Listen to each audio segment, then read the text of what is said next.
And so when I say Chinese, I want you to scream out the nation that's associated with this. For example, if I say Chinese, you're going to say what? China! All right, let's say it with authority. When I say Chinese, you say what? China! All right, that's just a test right there. So here we go. Chinese. China! Russian. Russia! Italian. Italy! German. Germany! Swedish. Sweden! Korean. Korea! Egyptian. Egypt! Nigerian. Nigeria! Black. Exactly. Nothing. Tell him, Pastor. Tell him, Pastor. Black, nothing.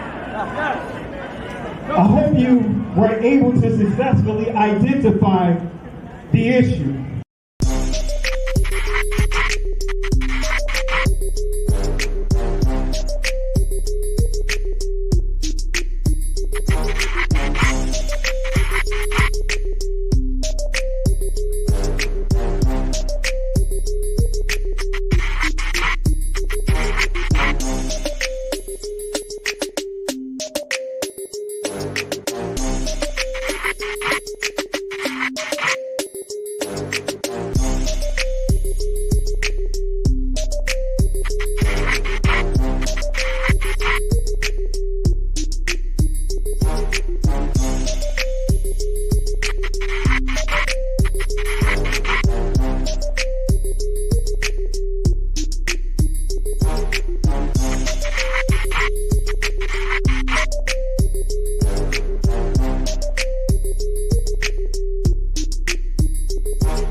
The same people that have stripped us of our identity and labeled us as a color have told us what it means to be black. The white man is enacting a story all over the world. We left our homes and flooded the world. We smothered culture. We smothered knowledge. We erased history and rewrote it our way. Myself, my grandfather is 100% Ashkenazi Jewish. Claiming to be Jewish, Ashkenazi Jewish is just a conspiracy. White men claiming to be of tribes of Israel when I'm Germanic. You know, I have no ties to Israel, no ties to Judaism. You know, except loosely written history that's been whitewashed over for centuries. And, you know, from the Renaissance. Oh yeah, right. You wipe everything clean. It's funny how exactly the Renaissance. It's this rebirth, but it's white rebirth. I think at the same exact time the Renaissance is happening, Columbus is sailing to America and committing genocide. The same people that have stripped us of our identity and labeled us as a color have told us what it means to be black. Only one true ethnic Jew, the Mizrahi Jew, because they are Africans, and if you read the original Bible written in Phoenician Hebrew, they're not.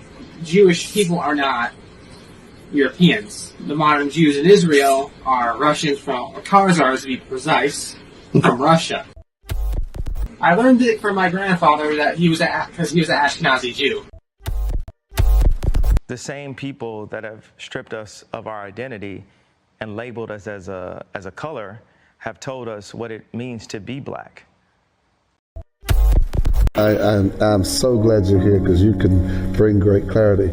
Can you tell us a little bit about the Sephardic Jews and how they were scattered because they went west? I sure can. Because the reason why I want to is because a lot of them, and a lot of people don't know this, are in the Caribbean. They are. In the islands. And you're one of them. I know that. I'm one of them. I know that. Because, you know, a lot of folk don't know that those roots are there. One of the first batches of slaves that came to Jamaica, they were the Sephardic Jews. It's documented. And they're all over the Caribbean, South America, Central America, and even the South Central United States. Wow. And DNA testing is a factor in all this now.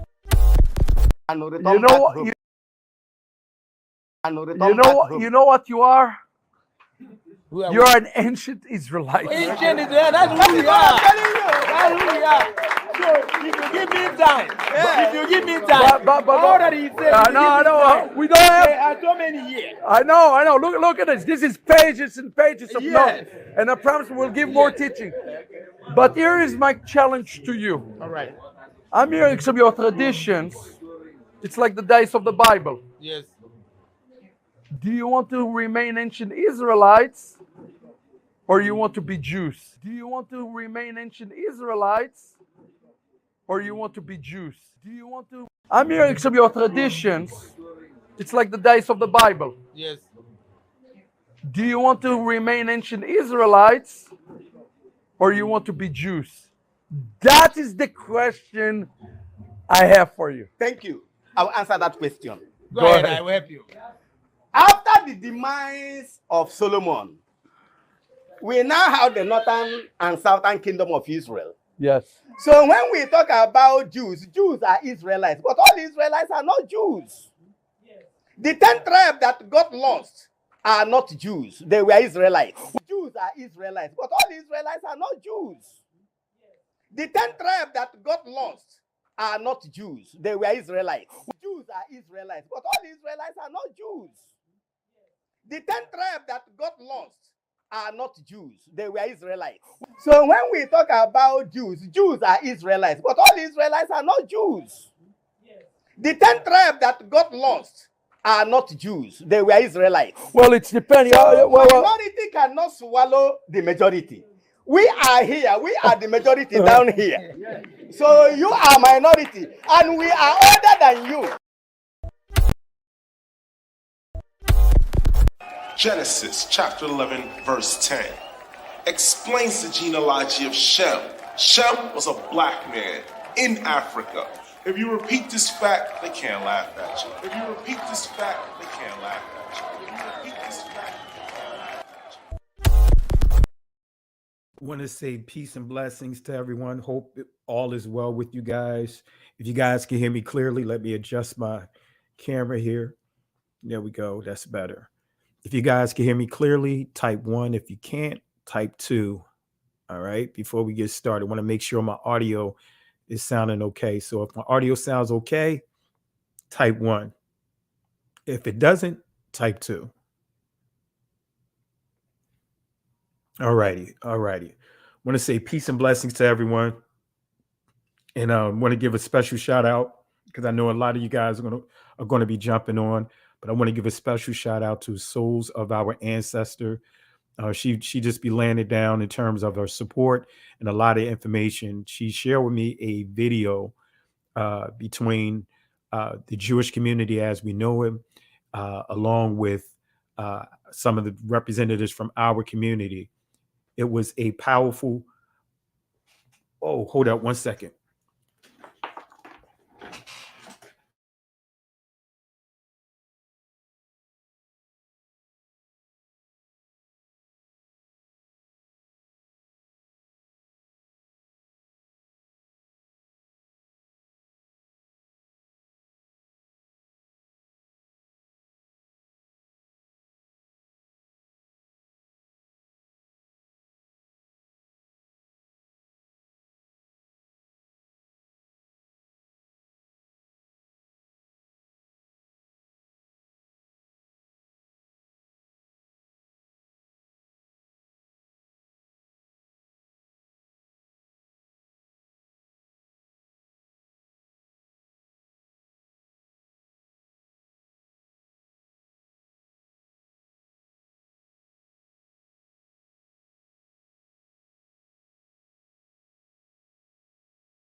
want to apologize, family.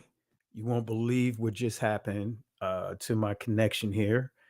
Got an update, a browser update, and I was trying to cancel it. And for some reason, it's still installed anyway. And normally I have my computer set to not allow automatic updates. And this one did. So my apologies. I saw it coming up and I was trying to stop it, and it shut my browser down. So I had to go through the process of trying to get it back up. So my apologies for the hiccup here. Hopefully you guys are still here. Let me go ahead and share this on your screen again. So again, peace and blessings to souls of our ancestors.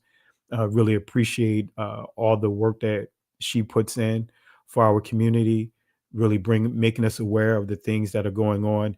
And as I pointed out, she shared tagged me in a video, a great discussion. And I'm going to see about taking some of that and posting it here, so that way you guys can peep it out.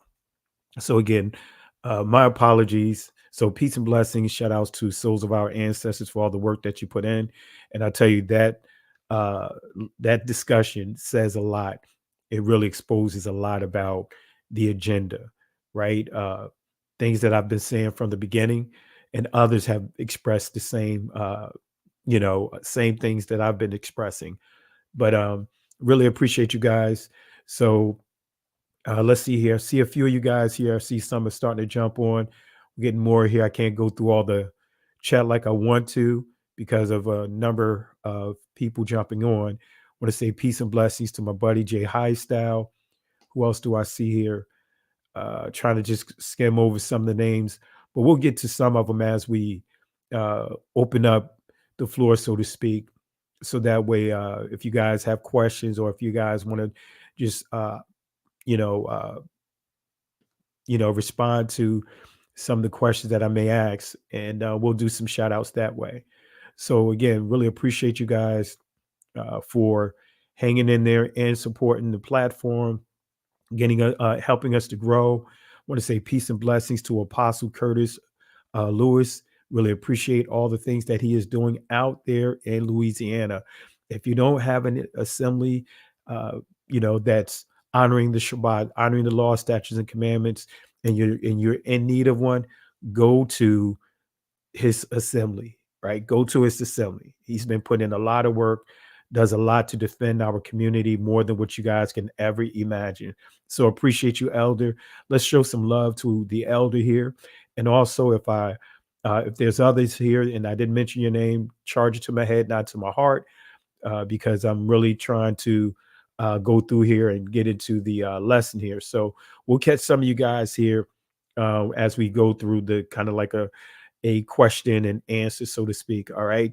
And my cousin, Bishop Brown, with Boom Ministries, he has a ministry out in Houston. I think I saw someone post in Texas. I think it's Houston or Dallas. I have to give clarity on that. All right. So I have to give clarity on that. And I know for some of you guys, if you and I think someone caught on to it, and I appreciate the shout out and the prayer. Yes, I'm congested a little as far as how I feel. No, I feel really good. Not feeling under the weather or anything like that, but I had to deal with a little congestion over the past couple of days, in which it's finally clearing up. So that's why my voice sounds a little bit the way that it does. So I appreciate you. Thank you for observing that, and really appreciate the love and support. So family, we're going to get into it. And we got a lot to cover here. And moderators, you guys already know what to do.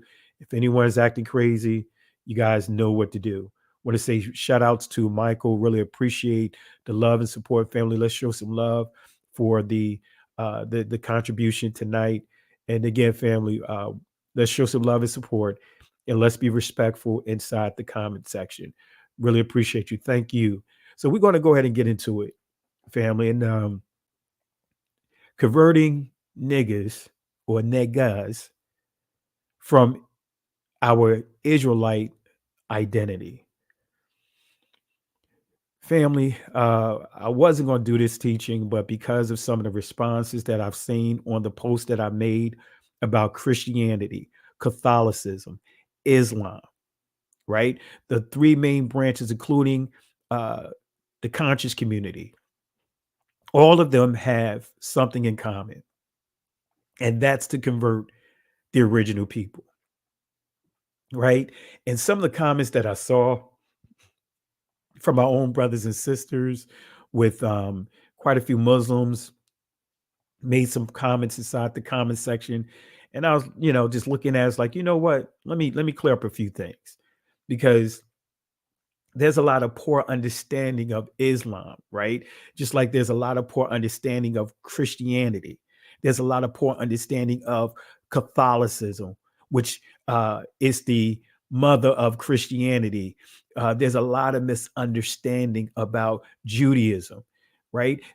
All of those belief systems extends from the crafty council, the 83rd book of Psalms. I encourage you guys to go read that again. I'm not going to highlight that text for the sake of time, but you'll see the Ishmaelites, right? The Ishmaelites today is what many are referring to as the Arabic community, the Arab community. And we're going to deal with them, because I'll say it again, and I'll stand firm on making this statement. None of us should be in Judaism. None of us should be in Christianity. None of us should be in Islam. None of us should be in Catholicism, the very religions that have enslaved our people. None of us should be embracing none of these. And I'll also clear up some of the confusion about the word Christian. I know that can rub a lot of us to some kind of way, but even after I came out of transition our ministry out of Christianity, guess what? It was still a hard thing to kind of transition from some of the key words like Christian. I refuse to refer to myself as a Christian ever again. Why? Because number one, that word was not being used until being embraced until like 177 AD, and we'll touch on that, right? But then under that name is what so many in this religion called Christianity have used to enslave and do all kinds of commit all kinds of brutalities to our people. So why am I going to refer to myself as a label that's recognized by a religious belief system that said that it was okay to rapture our people? In other words, rapture means to rape, it means to kidnap, it means to abduct. Why am I going to call myself by a title that said it was okay? Put out an ecclesiastical edict saying that it's okay, trying to use our holy text to justify all the things that that religious system has done to our people. So yes, you'll find some early videos of me still holding on to Christian until I start really going back over my studies and really studying the history and seeing what they have done to our people. So I would never call myself a Christian again. Yeah, initially I was referring to myself as a Christian Hebrew Israelite, but I'm not doing that anymore. And just because you are not referring to yourself as a Christian doesn't mean that you have left the Messiah. You have left Christ. No, doesn't work that way. Just because you refuse to embrace Judaism doesn't mean that you are leaving Torah. Right. But when we go into Judaism, truth be told, you'll see it in the 83rd book of Psalms. You see Ishmael, right? The Arabs. And we're going to give clarity about the Arabs. But then when we also see Esau, you got to understand Esau. When you start dealing with the mannerism of Esau, we know that the descendants of Japheth cannot be the blood descendants of Esau because Esau is a Hebrew. But we know that they can operate in the spirit of Esau, Esau's belief system that he took from Israel and warped it. So we can deal with that. But I refuse to call myself a Jew. Regardless of what may come with the territory, the perks that may come with the territory, I'm not going to denounce something that is rightfully mine from the very beginning. We were blessed with a culture from the Most High, and now all these belief systems want us to convert to a religion and denounce our ancient culture. Just like that Messianic rabbi said to the Igbos, asked them to denounce their ancient traditions or following the ancient Torah and embrace becoming a Jew. Come on, family. In Islam, it's so easy to deal with Islam, a religion that was created in the 6th century and I'm not trying to insult anyone, but I'm just going to give it to you straight here, by Muhammad, right? Who in his own words made it clear that he was possessed by a demon, right? Got a vision from a demon telling him that he's the messenger. Come on, family. The same person that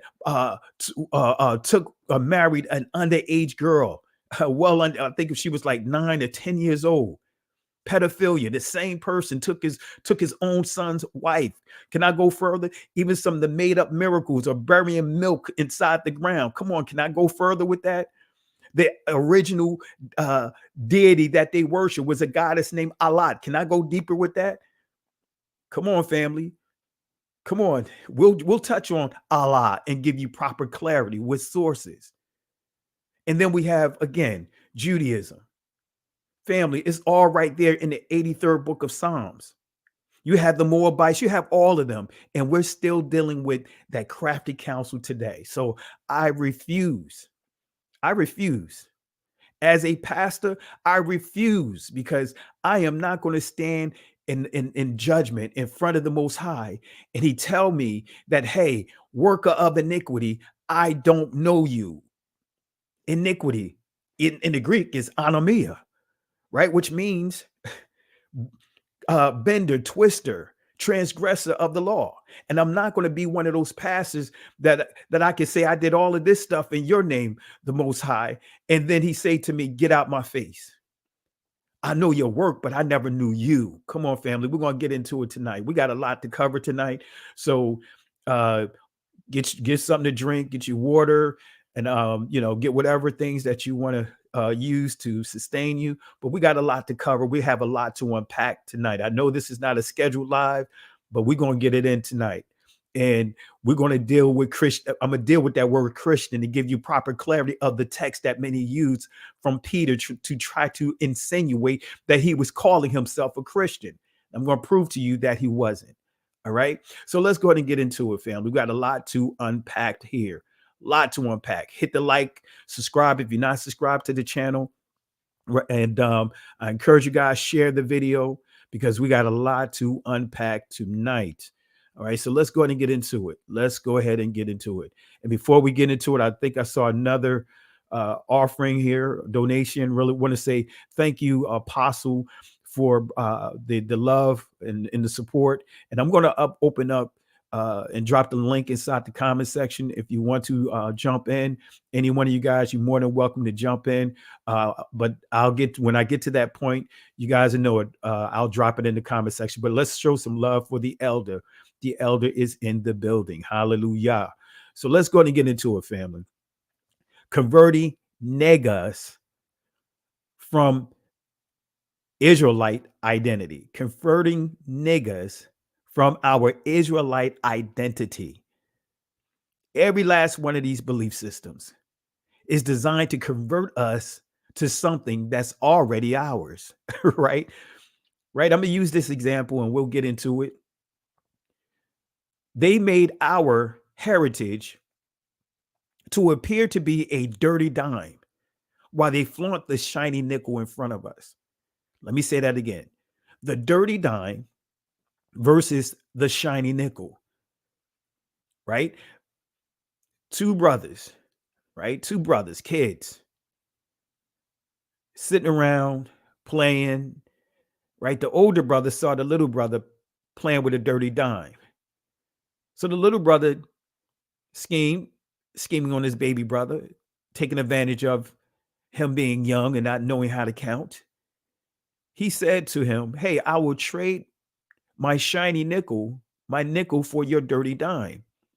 And so the younger brother initially said no. So I'm keeping my dime. So the older brother said, hey, look, my shiny nickel looks better than yours. Look, it's new, it's shiny, it's bigger, it's better than yours. So after going through his sales pitch, the older brother convinced the younger brother to give up his dirty dime. So later on that day, moms come home and, the mom says, hey, let's go out to the store. Let's go to the bodega. Let's go to the corner store. And, you guys go ahead and buy you guys purchase a freeze pop with your own money. The freeze pop, the cost of it was a dime. Well, the older brother came to the counter with that dirty dime and purchased a freeze pop, while the younger brother, realizing that his shiny nickel was half the value of that dirty dime, and he began to cry. And he was hoping that mom was going to force his older brother to give him back his dime. And his mother said to him, I told you from the beginning, it's so important for you to learn how to count and understand the value of money for yourself. So guess what, family? That's the same delusion that we continue to go through right now. The dirty dime versus the shiny nickel. And I want to say peace and blessings. Appreciate you, sis, for the love and support. Thank you for the contributions and family. Let's show some love to souls of our ancestors. Appreciate all that you do, how you support the people of the Most High collectively with some of the others that are out here laboring to get this truth out. Really appreciate you, sis. Thank you again. All right. So family, that's the delusion that we're under. Right. I'm going to play that clip one more time and we'll get into it. I want you to hear, right, just what the rabbi, right, the Messianic rabbi said to our Igbo brothers and sisters. Listen to it one more time. I'm hearing some of your traditions. It's like the days of the Bible. Yes. Do you want to remain ancient Israelites or you want to be Jews? That is the question I have for you. Thank you. I'll answer that question. Go ahead. I will help you. After the demise of Solomon, we now have the northern and southern kingdom of Israel. Yes. So when we talk about Jews, Jews are Israelites, but all Israelites are not Jews. The 10 tribes that got lost are not Jews. They were Israelites. Jews are Israelites, but all Israelites are not Jews. The 10 tribes that got lost are not Jews. They were Israelites. Jews are Israelites, but all Israelites are not Jews. The 10 tribes that got lost are not Jews. They were Israelites. So when we talk about Jews, Jews are Israelites, but all Israelites are not Jews. The 10 tribes that got lost are not Jews. They were Israelites. Well, it's depending. So minority cannot swallow the majority. We are here. We are the majority down here. So you are minority, and we are older than you.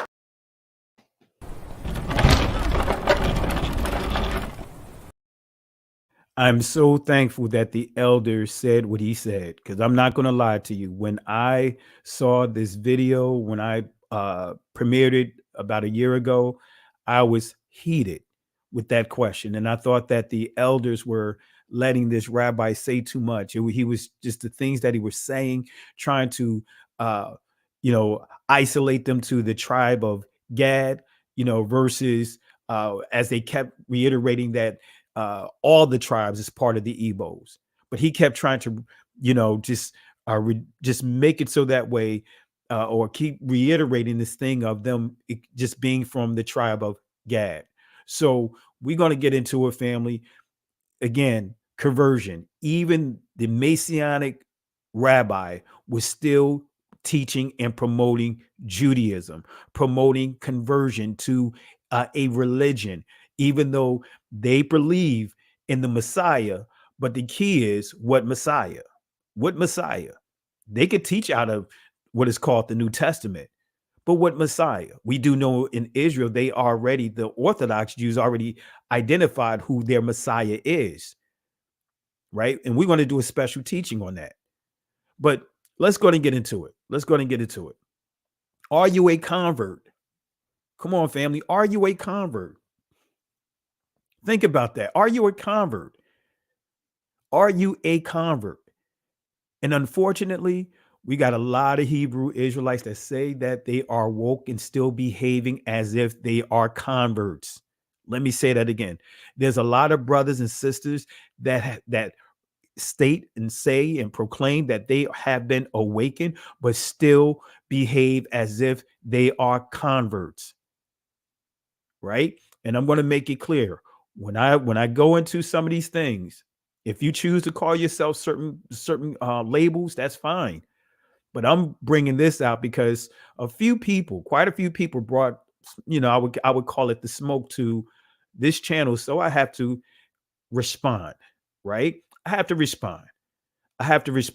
So you guys know where I stand. Now, I don't go around bashing anyone or being hard on anyone, because we all we all little by little is coming to the understanding of an increased truth.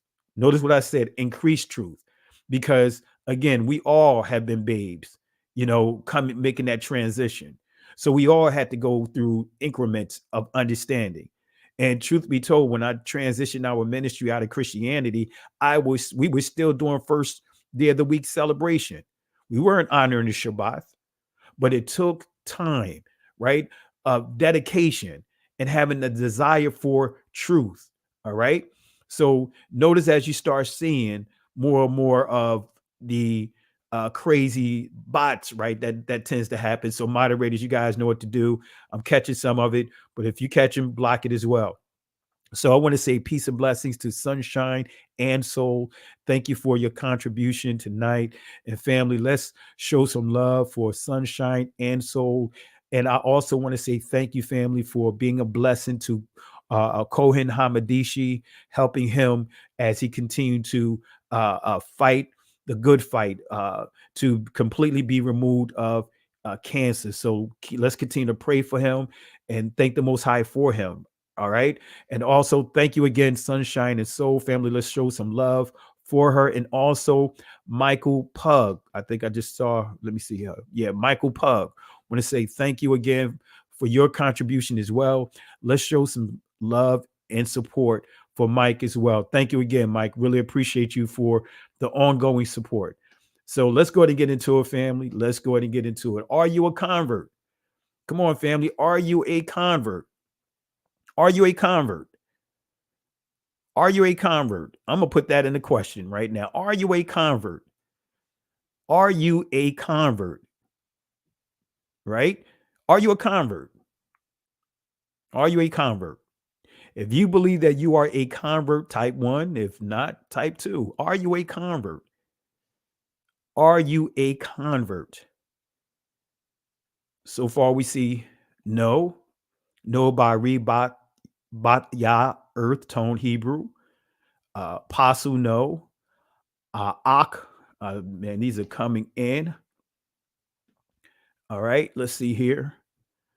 The Gross series, right? The Gross series, I like to play on the name. And thank you again, my brother, for the prayers and encouragement. Says no, right? Someone says here, I am a child of God. Abba be my father's name. Okay, appreciate it. Yavet, Yayi, not a convert. Let's see who else. Let's see here.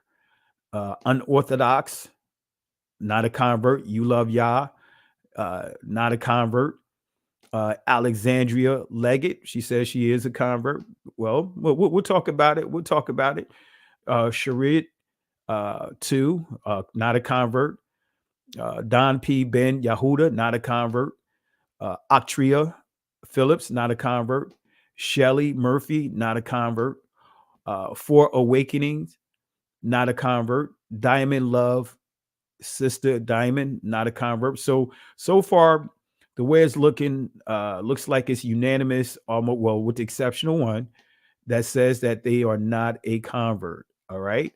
And family, it takes a lot. It takes a lot. It's not easy making that transition, but the more you study history, it makes it easier to let go of things that is not for us, that's not good for us. It makes it easy when you start understanding the history Okay, I see here. Alexandria Leggett, she corrected it. Okay, so we unanimous. All right. Let's see here. All right. Lamar Thorne, not a convert. All right. Let's see here. Sunshine and Soul, not a convert. So let's go ahead and get it in, family. Appreciate the participation. Okay, I got you. We woke now. I accidentally typed one. You had me concerned, but hey, we were just gonna walk through it because I could have, anyway. Appreciate it, sis. I understand. The keyboard can do a lot, man. I mess up with my phone all the time, typing one word, and before you know, it's a completely different word, right? So I am part of those dry bones, absolutely. So let's go ahead and get into it. Let's go ahead and get into it, family. Let's go ahead and get into it. I just want to put that question out there. All right. Are you a proselyte? Are you a proselyte? Are you a proselyte?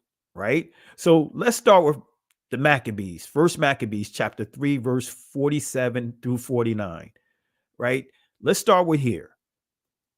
Verse 47 says, then they fasted that day and put on sackcloth and ashes upon their head and rent their clothes and laid open the book of the law, wherein the heathen had sought to paint the likeness of their images. So this is telling you that the Greeks, that the Assyrians, like Antiochus, who was so he was so how can I put it, in love with the Greek culture, that there was a plan, there was a inserted effort to make sure that our history is converted to their history, our culture is converted to their culture. They wanted to, if you really study the history, they wanted to make Jerusalem into Mount Olympus, right? They wanted to get us to worship in Hercules and Zeus and all those guys. Right? That was their whole goal. As you see here, and laid open the book of the law, wherein the heathen had sought to paint the likeness of their images. So notice what Josephus have to say about this. This is coming from the 7 books of the Jewish War, chapter 5. Notice what he says here. After this, they were dispersed abroad on account of their languages and went out by colonies. And we're dealing with the Greeks everywhere. And each colony took possession of that land, which they light upon, and upon which God led them, so that the whole continent was filled with them, both the inland and the maritime countries. There were some also who passed over the sea in ships and inhabited the islands, and some of those nations do still retain the denominations which were given them by their first founders, but some have lost them also, and some have only admitted certain changes in them, that they might be the more intelligible to the inhabitants. And they were the Greeks.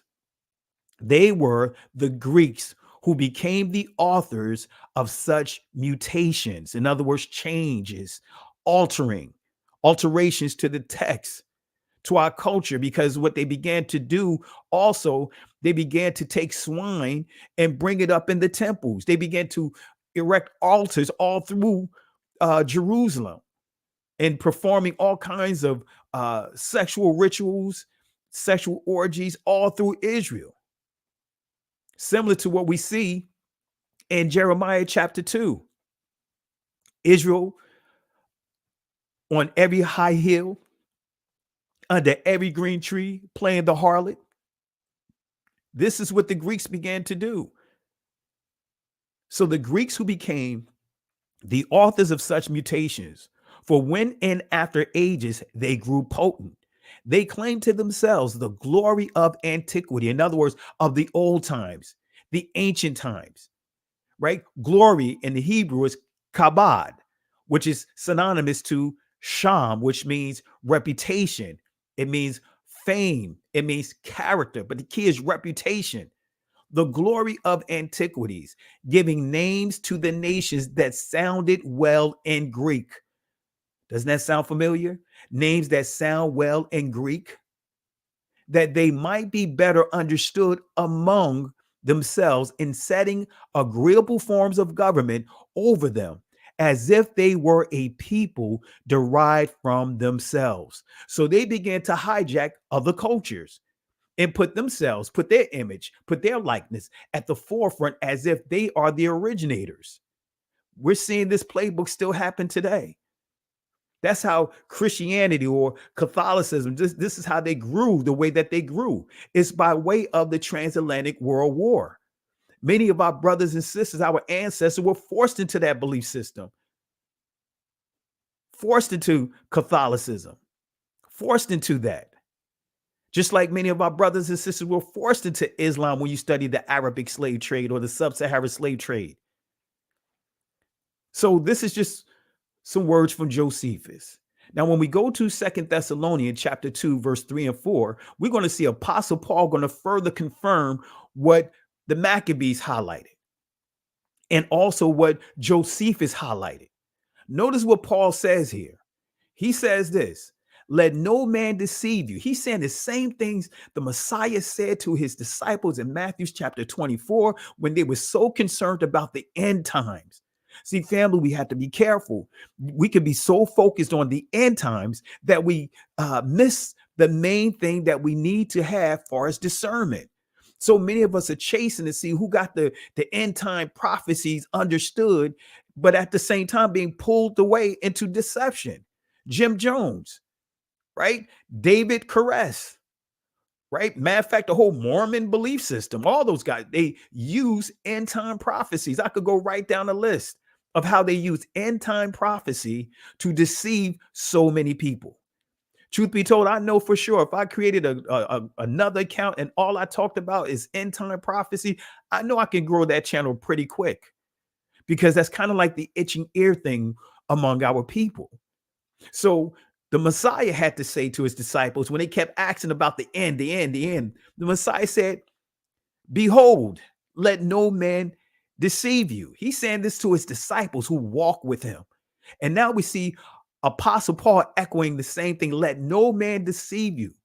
The Hebrew word is shamai or shamai, which means listen with intelligence. So when the Messiah's disciples were asking about the end times, he told them, listen with intelligence. Listen with intelligence. Let no man deceive you. Right? Because in hard times, that's where the deception gets to its highest point. And he highlighted the Messiah two key areas. He dealt with the time of sorrows, and he also dealt with when we, and I believe when I go through the text, the transatlantic world war. And I taught on this. You guys go back and look for my lesson I did on Matthew 24, and I identified that with scripture to prove that the transatlantic world war, right, the Messiah prophesied in Matthew 24. But anyway, Paul says this, let no man deceive you by any means. Family, there's so much deception that's happening right now. It's unbelievable that many have jumped out, and I'm going to lay it out like this, jumped out the fire of Christianity and jumped out the frying pan of Christianity and jumped right into the fire of Judaism, jumped right into the fire of Mormonism, because I call them Mormon brews that is pushing this Mormon doctrine. You got so many of our brothers and sisters that have jumped out the frying pan right into the fire. You hearing things that are being taught that is now teaching the word upside down and confusing the people the more. Come on, family. Come on, family. Let no man deceive you by any means, for that day shall not come except there come a falling away first, and the man of sin be revealed, the son of perdition. All right.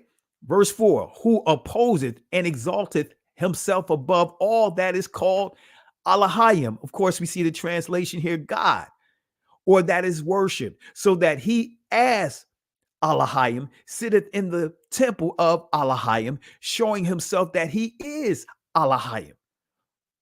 Oh, we see Paul is prophesying the exact same thing. And guess what? This began to happen during his time. How did the Israelite disciples get kicked out of their get kicked out, removed from the work that the Most High gave them through Hamashiach to do, and now all the original people gets kicked out, right? Anyway, so let's go back to the Maccabees. First Maccabees chapter 12, verse 1 through 3. Notice what it says. Now on the 25th day of the 9th month, which is called the month of Caslu or Casliu, in the 148th year, they rose up bedtimes in the morning. Now we're dealing with the Feast of Dedication, right? It goes on to say, and offered sacrifice, Zabak, right? Sacrifice is Zabak. The altar is Ma Zabak, right? I'm pronouncing this in ancient Hebrew. And offered sacrifice according to the law upon the new altar, Ma Zabak, right? Of burnt offerings which they had made.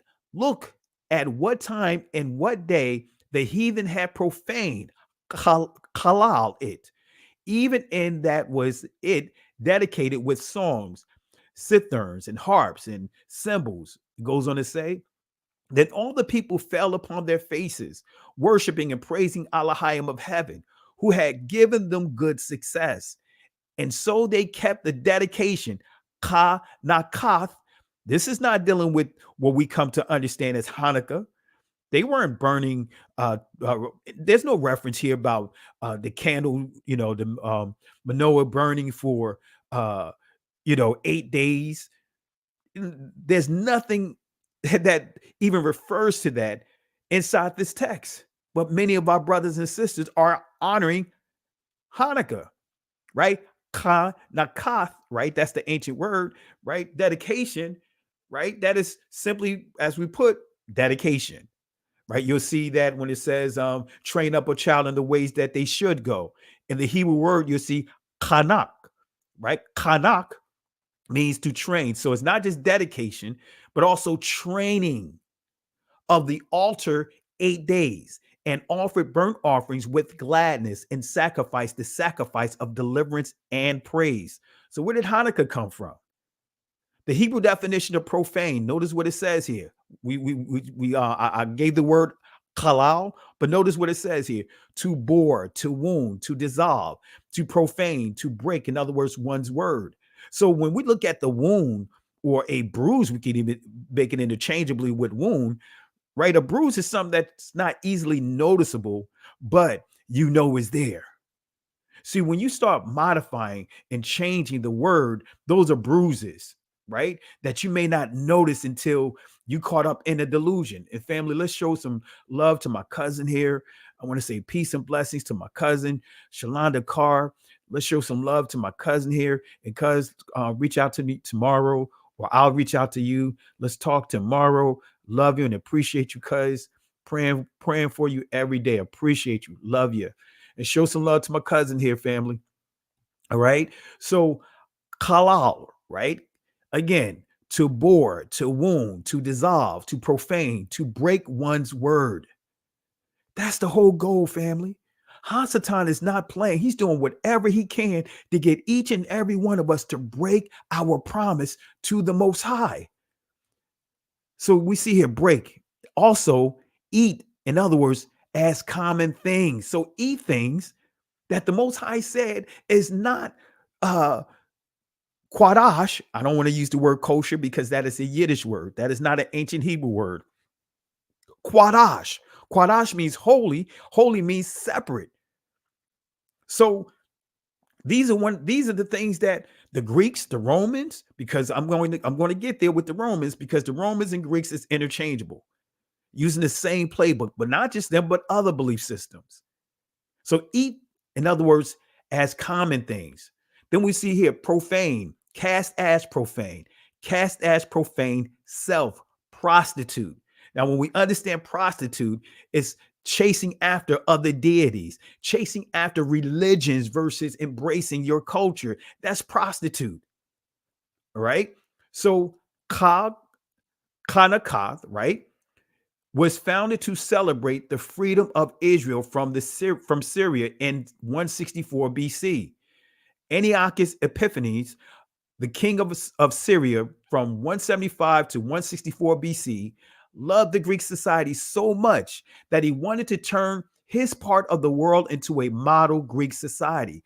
Come on, family. We got some of our brothers and sisters that love that Roman Catholic church so much that they're willing to compromise so much to make this truth resemble or look identical to what they are doing over there.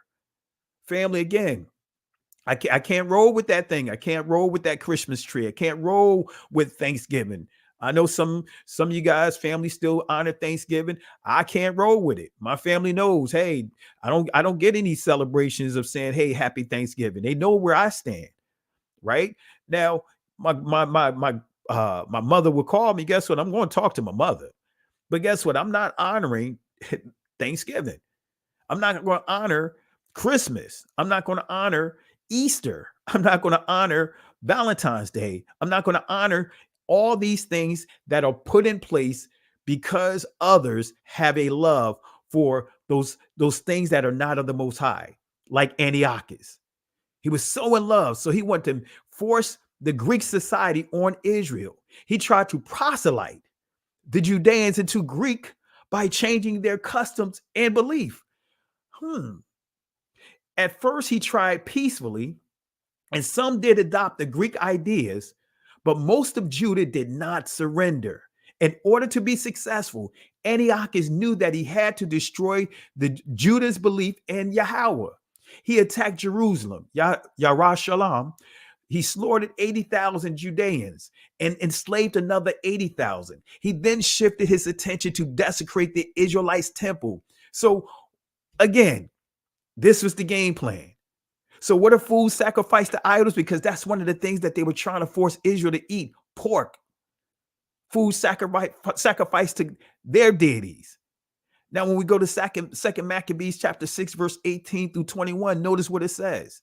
Eleazar, one of the scribes in high positions, right? A man now advanced in age, an elder, and of noble presence, was being forced to open his mouth to eat swine. But he, welcoming death with honor rather than life with pollution, went up to the rack of his own accord, spitting out the flesh. Doesn't it sound like Daniel? And Daniel purposed in his heart that he would not defile himself by eating of the king's table. So we see right here, we got historical documentation here that Israel did everything to go against eating swine. And the Messiah honored the Feast of Dedication, which means that the Messiah co-signed on this. He embraced this. All of the Israelites did not. They all embraced the Feast of Dedication of overcoming these people that was trying to make them do things to pollute their bodies and ultimately pollute their relationship with the Most High. So now how in the world are we going to teach that the Messiah said it's okay to eat swine? Come on, family. Come on, family. Taking scriptures completely out of text, out of context. Peter never endorsed that either. Paul never endorsed that either. Because now we're getting into two Torahs, one for the non-blood descendants of Israel and those that are blood descendants of Israel. But I remember Isaiah chapter 56 made it clear that the sons of strangers embrace the covenant, which is the 10 commandments, including the Shabbat, and his Shabbat, right? When you see covenant, right, and Shabbats, right? The Shabbats there is referring to the feast days, because in the 10 commandments, the Shabbat is already covered. So it says here, but he, welcoming death with honor rather than life with pollution, went up to the rack of his own accord, spitting out the flesh, because they forced the meat in his mouth. So he decided to say, you know what? He went up to the front and he spit the food out, the meat out, as all ought to go who have the courage to refuse. Do you have the courage to refuse being converted? Do you have the courage to refuse or becoming proselytes to something that's not part of the culture, our culture of holiness that the Most High has given us? Things that is not right to taste, even for the natural love of life.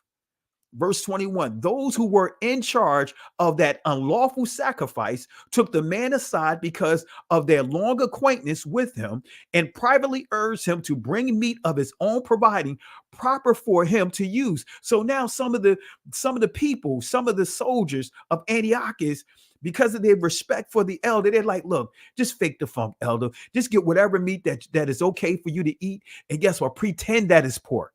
See, some of our people is comfortable with even pretending. The scripture says abstain from the appearance.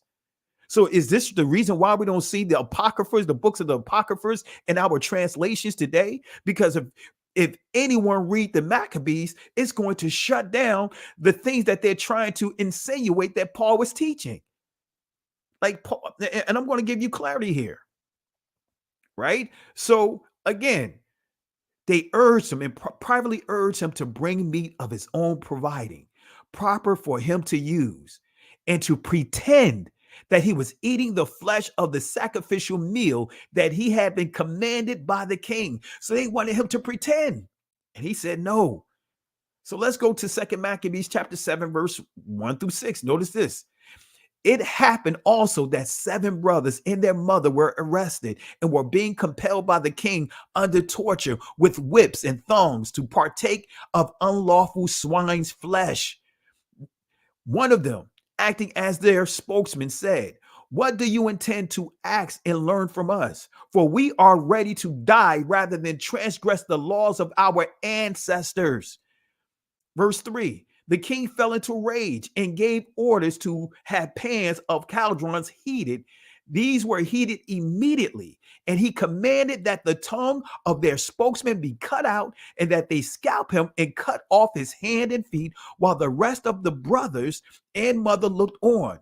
When he was utterly helpless, the king ordered them to take him to the fire while he was still breathing, to fry him in a pan. So they cooked him. Doesn't it sound familiar? If you understand what happened to many of our brothers and sisters during the lynching period, look up Sam Holt. Look at Nat Turner. When you start understanding the truth about this, they were eating our brothers and sisters. They were cooking our brothers and sisters. Look up Sam Holt. I challenge you guys, look it up, and you'll see that they were selling his body parts after they cooked him up. Even the wood, the tree that he was connected to. So when he was utterly helpless, the king ordered them to take him to the fire, still breathing, and to fry him in a pan. The smoke from the pan spread widely, but the brothers and their mothers encouraged one another to die nobly. So even when they saw their own relative, their own brother, their own son die a noble death, taking a stand, the rest of them said, hey, you know what? We're going to do the same thing. We're not going to cave in. We're not going to do the things that the Most High told us to do. Remember the Hebrew young men, right? They got tossed into the fire. But guess what? Sometimes, family, when you get tossed into the fire, it's no guarantee that the Most High is going to say, hey, I'm going to bring you back out of it. Why? Because sometimes the Most High may say, hey, you served your purpose for that moment. So just because the Most High doesn't come and take you out that fire through his son doesn't mean that you are in sin, right? The Most High has a game plan. But we see they died a noble death, right? Yahweh Elohim, which transliterates to Lord God, is watching over us and in truth has compassion on us. As Moses declared in his song that bore witness against the people to their faces when he said, and he will have compassion on his servants. So this was not the only time in history other nations made efforts to force Israel to proselyte by eating swine. Because guess what? When you proselyte, that means you're converting to other cultures. Converts, it simply means they're converting to our culture. This was not the only time in history that other nations made efforts to force Israel to proselyte by eating swine. Right? Now, this is a source you guys can pull up. Our hands are stained with blood. This is by Michael L. Brown, right? This is a quote coming out of his book. Notice this here. Now we're dealing with the Spanish and Portuguese Inquisition. Notice what it says here. This is all in the name of Catholicism, Christianity. The Inquisition isn't over.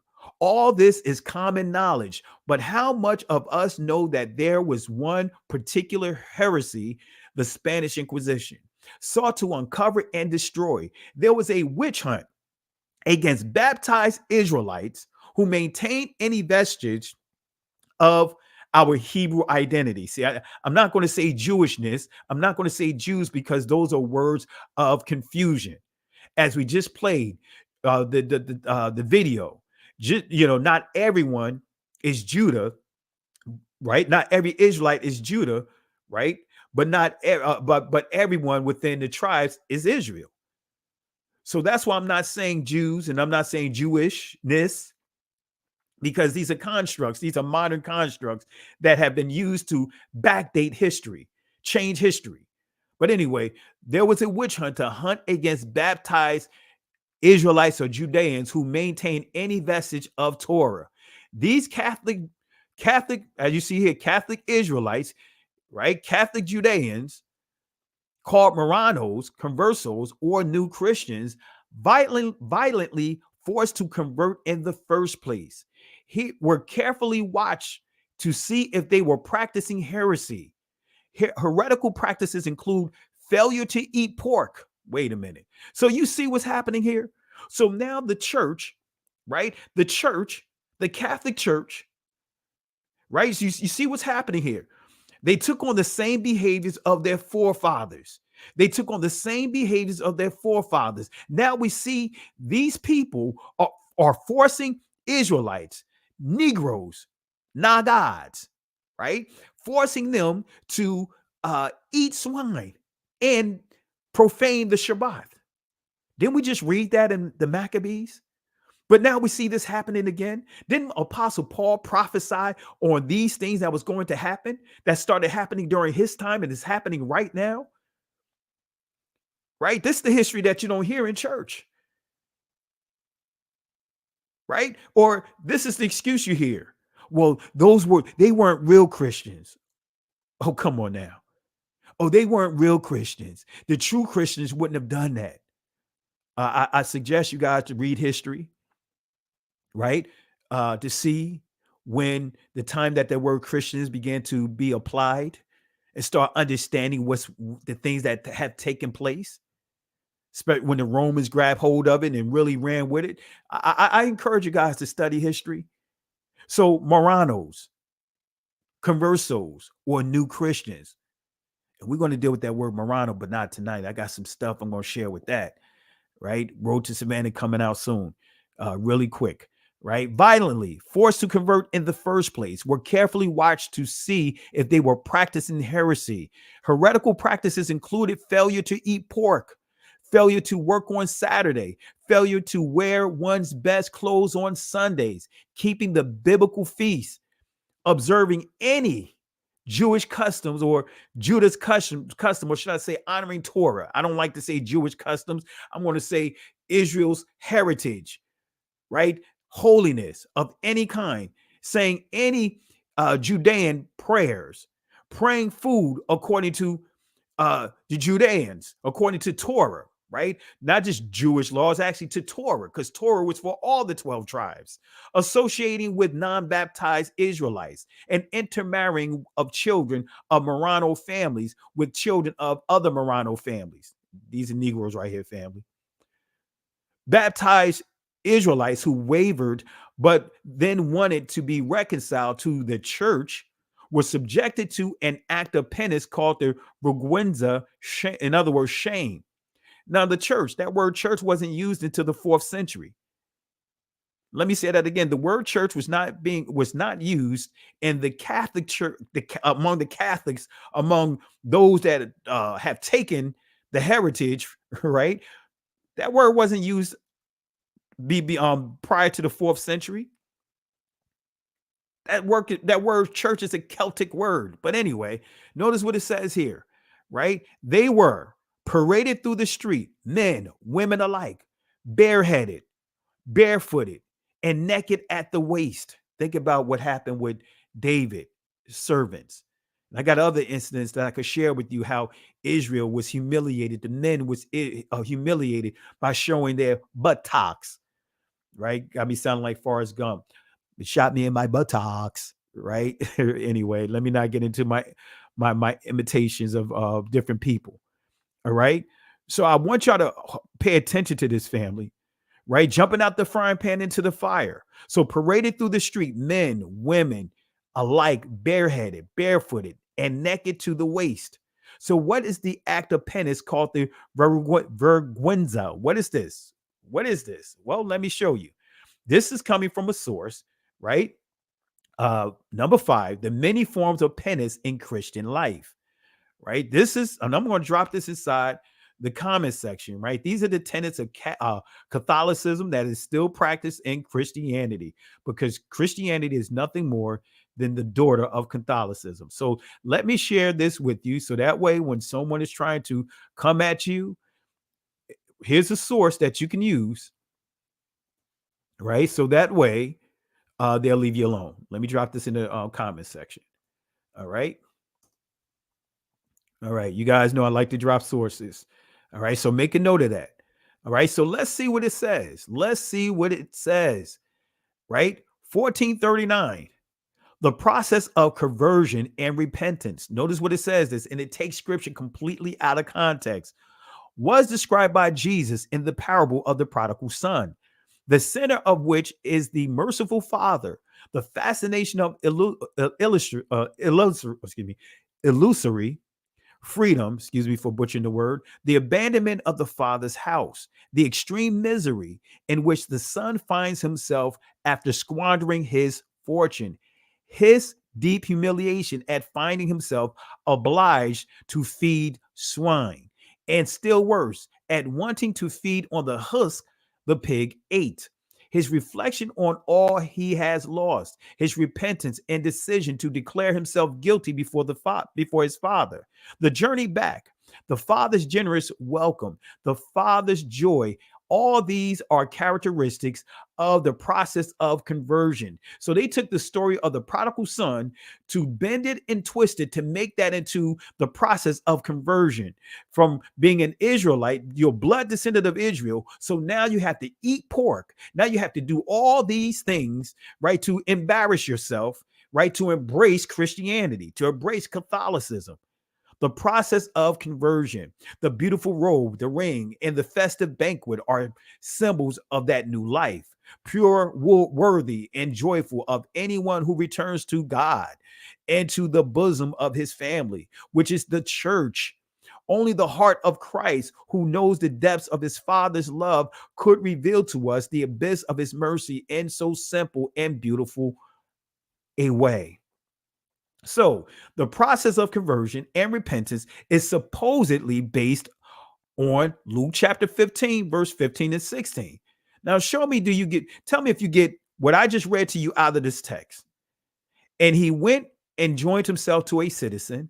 In other words, he completely forgot about his culture. So he became a citizen of another, not a blood descendant, a citizen of another. He began to take on the laws of that land, that laws of those people. But it says he went and joined himself to a citizen of that country, and he sent him into the fields to feed swine. And he would fain, having filled his belly with the husk that the swine did eat, and no man gave unto him.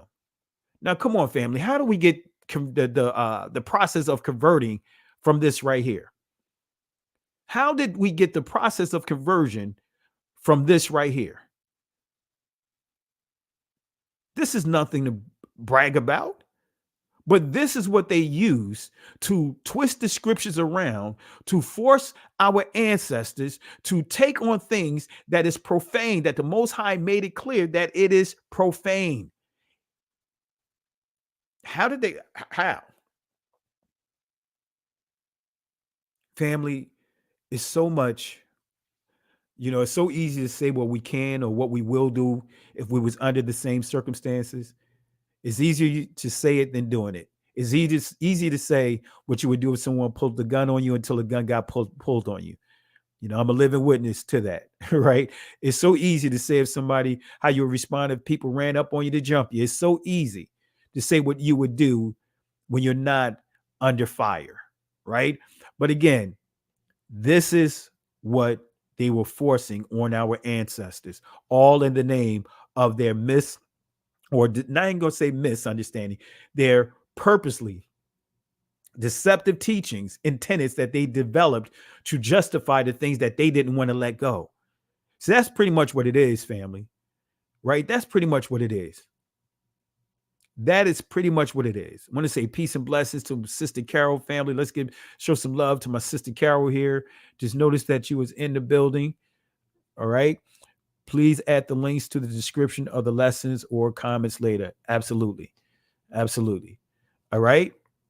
So how do we get that, family? How do we get that? Come on, family. But yet we still trying to hold on to Christianity. We're still trying to hold on to Catholicism. So he went and joined himself to a citizen of that country. So the Greek definition, right, of join, notice what it says here. It says here, to glue, to stick, cleave, join, self, keep, company, join oneself to, right? Etymology, definition of this word, to unite. In other words, things into a whole, combine, put or bring together, juxtapose, unite, be joined, join, connect, unite, join together. So nevertheless, he joined someone else's culture and began to do what Romans do, right? And Rome be Romans, so to speak. Unite, yoke, but yet we're not supposed to be unequally yoked. But he became unequally yoked. Unite, become associated, form an alliance. All right. So the prodigal son became a citizen in a foreign country and a proselyte to their customs and obeyed their laws. Because guess what?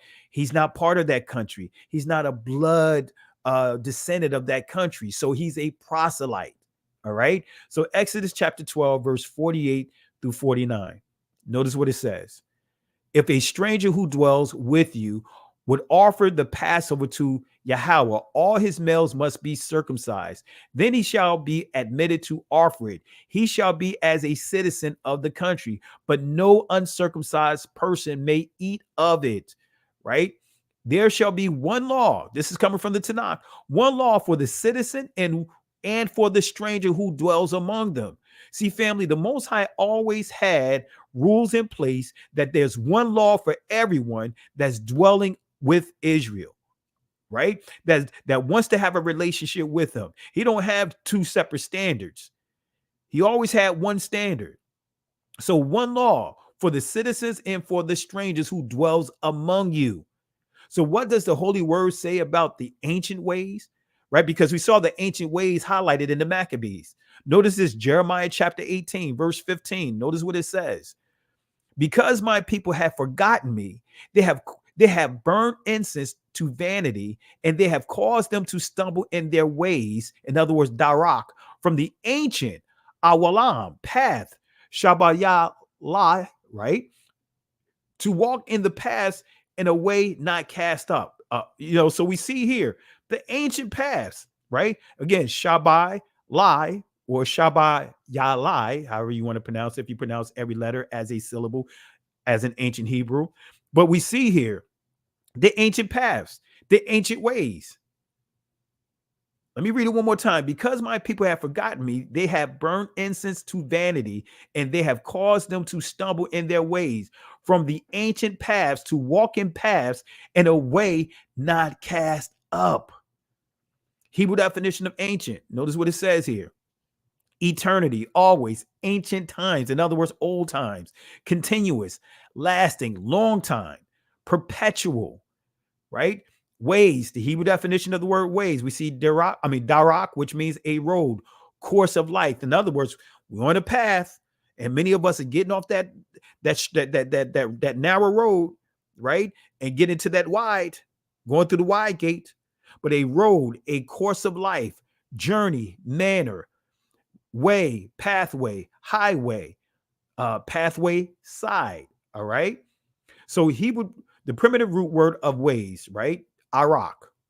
It says a well-trodden path, right? So guess what, family? This path of holiness, the path of righteousness, guess what? It's a well-trodden road is a continuous walk when you truly a follower of the Most High, right? It's going well trodden. Guess what? That means that you are walking this path ongoing. You're not jumping off. You're not jumping off on any exits to take a break from being holy.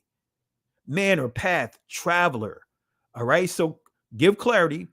Yahweh actually said the Israelites were self-destructive, right? That's what he's saying. The Israelites are self-destructive. And guess what, family? We are definitely self-destructive. We have forgotten Yahweh and turned to useless idols, which cause them to stumble as they walk through life.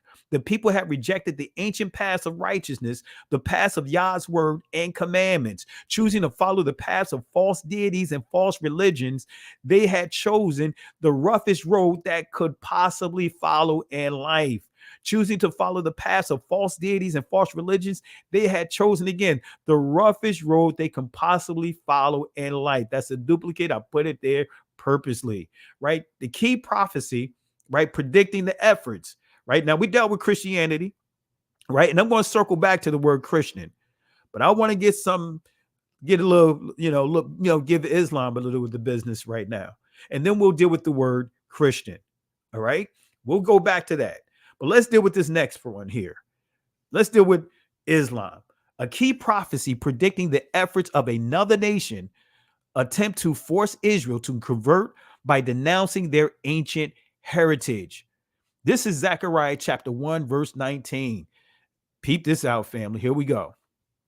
And I said unto the angel that talked with me, what be these? He answered, these are the horns, Quaran, which have scattered Zerah, Judah, Israel, and Jerusalem. In other words, the southern kingdom, the northern kingdom, and the priests, right? And the remnant that was in Jerusalem. Because remember, the remnant out of all the tribes occupied Jerusalem along with the royal kings and many of the priests, even though the priests were scattered abroad, but we know the temple was here. Okay. So these are the horns, Quaran, which have scattered Zerah or Zarawah, Judah, Israel, and Jerusalem. So let's deal with this word horn, right? Let's deal with this word horn, Quaran. Let's deal with this word horn. Notice what it says. A horn, a corner, in other words, of the altar. A peak, in other words, of a mountain. A ray, in other words, of light. Okay? So the primitive root word of horn, Quaran, notice what it says here. To push or gore, to shoot out horns, raise, shine. Okay, now I'm going somewhere with this. So horns, Quaran, represents nations, their leaders, or the strength of nations. Now peep this out, right? Horns were said to be specifically, right, represented the nations who had scattered the Most High's people, Yahweh's people. So which nations were represented by the four horns? To most is not clear, but I believe what I'm getting ready to share with you gives you a lot of clarity here.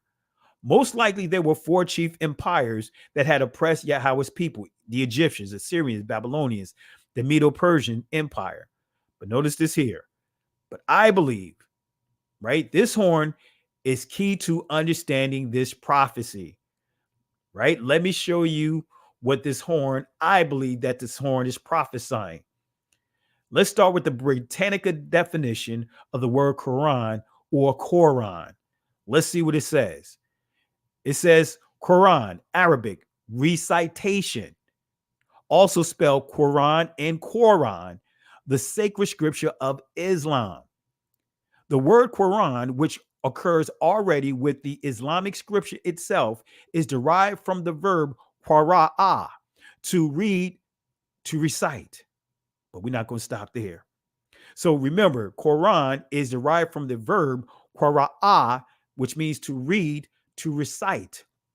All right. So now let's go back here, right? Because we see qara, right? But if it was in the ancient Hebrew, let me go back here, because we have an ah here, it'll be qara'a, right? If this is ancient Hebrew, right? That's a whole nother discussion about how the last ahs are dropped, right? That's getting into the Babylonians and Syrians version of this Shemitic language, Hebrew. But anyway, that's a whole nother discussion. So this word para'ah, right, means to call out. Notice what it says, to call out to, address by name, call, in other words, for, forth, self, upon, cry unto. Wait a minute, we just proved this, right? We just connected the dots right here. It goes on to say, name, give name, preach, proclaim, proclamation, right? Pronounce. Notice here in the sub entry number 1, recite. In sub entry, right, to A here under 1, and where we see 4, it says to read aloud. Oh, wait a minute. Didn't we just confirm it just now? Trying to see if I can pull it up in the background here. All right. But then we just confirm it right here. Recite, to read aloud. Now let's go back here. Let me make sure you guys have followed me. Let's go back to what the Britannica said about Quran, right? It says Quran, recitation, also spelled Quran or Quran, the sacred scripture of Islam. The word Quran, which occurs already within the Islamic scriptures itself, is derived from the verb qara'ah. Come on, family. I'm going to have to give a 3-piece right here. All right. You guys going to have me going in geek mode right now. All right. Wasn't anticipating going in geek mode, but you guys got me going into geek mode. So let me go ahead and give a 3-piece right here. And let's toss out a lot of this false teaching.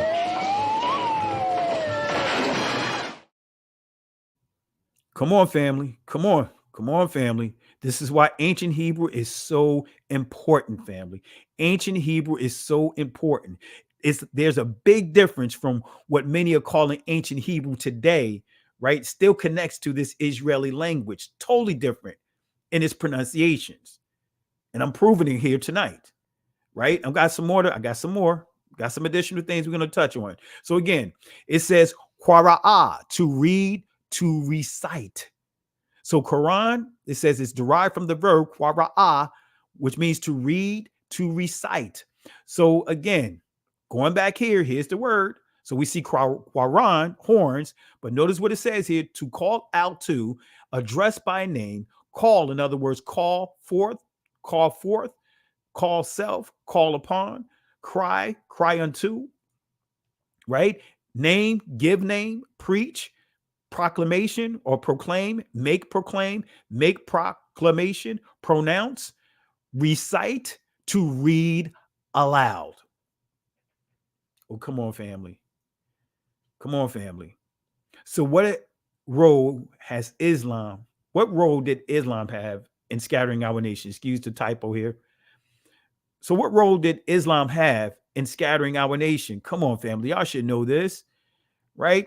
The vision of a scattered nation, because we know that the Arabic slave trade, and I'm going to put some information on here. I didn't have a chance to go through my old presentation about Islam, so that's why it's not in here, because I'm very how can I put it? How can I put it? I'm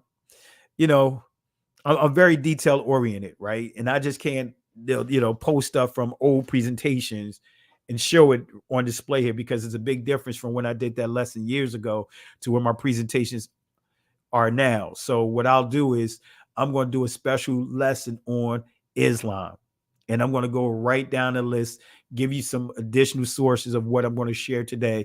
We're going to go into the depth of the Arabic slave trade. That was the precursor that gave the playbook to the Portuguese, that gave the playbook to the Roman Catholics. When you start understanding that, that the Moors and all those guys, they were showing the Portuguese, they were showing the Catholic Church how to find our people and all that stuff. We could go into that, but notice this here. This is a vision of a scattered nation, which Muslims, Islam contributed to. Ezekiel chapter 37, verse 1 and 2. You guys know this, right? Especially if you're in the church. This is something that is taught every year for church revival. The hand of Yahweh was upon me and carried me out in the spirit of Yahweh and set me down in the midst of the valley, which was full of bones, and caused me to pass by them round about. And behold, there were very many in the open valley, and lo, they were very, very dry. right? These bones were very dry, family. The Hebrew definition of dry, and I want y'all to make sure y'all understand this, right? Yabash is the ancient pronunciation of this, right? So Yebesh, right? Yabesh, rather, this is the Israeli, but not get into all of that. But notice what it says here: to be ashamed, confused, or disappointed, be confounded, shame, do shamefully. Wait a minute. So when you see this word dry, when you say dry bones, this is dealing with a group of people that is confused, that are ashamed, that is filled with disappointment, confounded. Doesn't that sound like our community, family? Doesn't that sound like our community? No matter how much money you have, AKA Doc Rivers, he was singing that song, what, about a year ago, 2 years ago? He don't understand why a country he loves so much don't love him back. Doesn't it sound like us? And Doc Rivers is a millionaire. Doesn't it sound like us? No other group of people have gone through this right here. We are the people of the book. We had to fight for reparations, but you have people that's not even from this country getting reparations. Come on, how did that go? How did that work out? People that's not from this country, that this country did not attack, was not part of murdering and killing of their people, getting reparations from this country. And we can't even get, we can't get nothing. We can't get no form of reparations.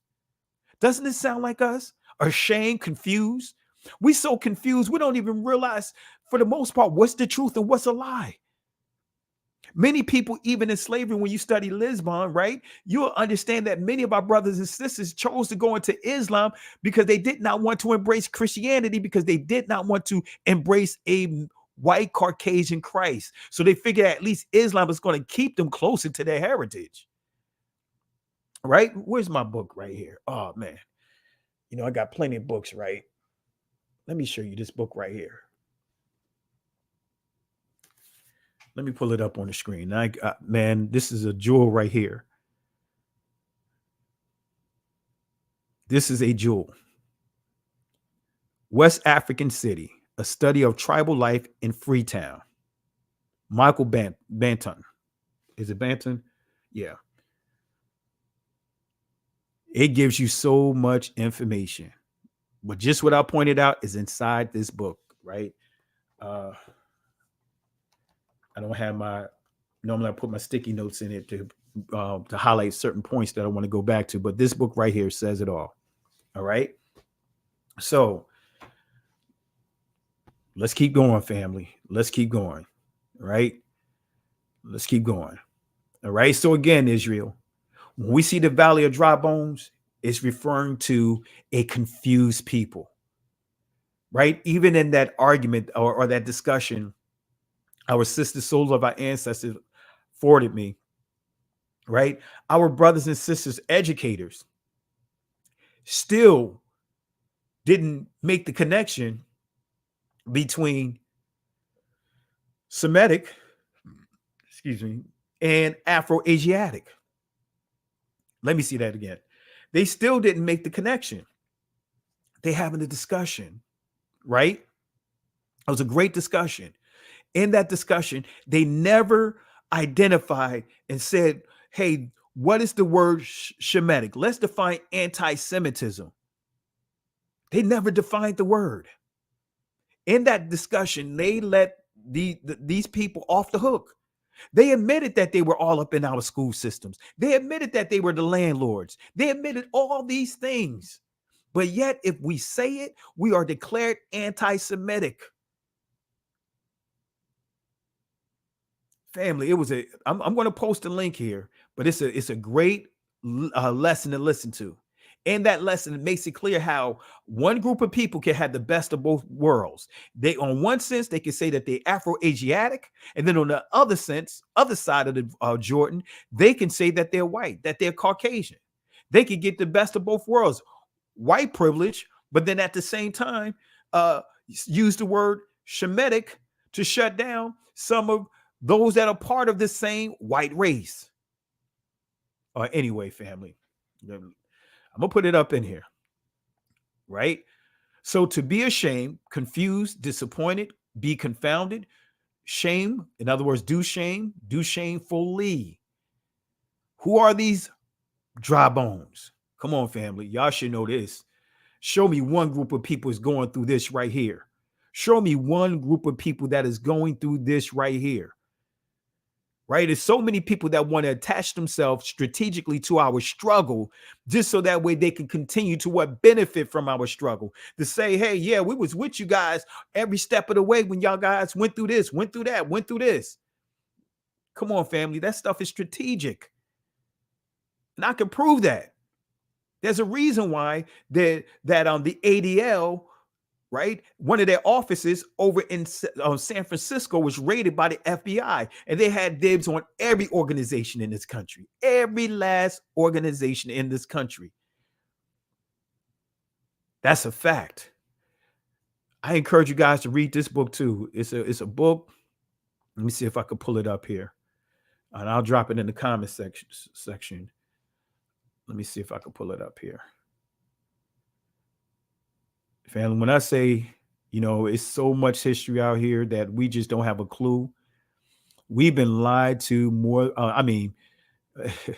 more than what we can ever imagine. The lies are a lot deeper than what you can ever imagine. Just when if you even think right now that after all what you have learned, that's the deepest it can go, multiply it by at least 100. I would take it even a step further, by 1,000. Right? Yeah, this is a great book right here. Right? And I'm going to post it in the comment section. Right? This is a great book. I'm just going to post it in the comment section. All right? Let me see here. And I encourage you guys to read this book. Got some great nuggets in here. I'm just going to post it in the comment section. All right. Here we go. Let me post it here right now. All right. There you go. There you go. All right. So let's go ahead and deal with this. Let's continue on. Who are these dry bones? You guys should know, but who are these dry bones that are confused? That is in a state of confusion right now, to the point that is that so delusional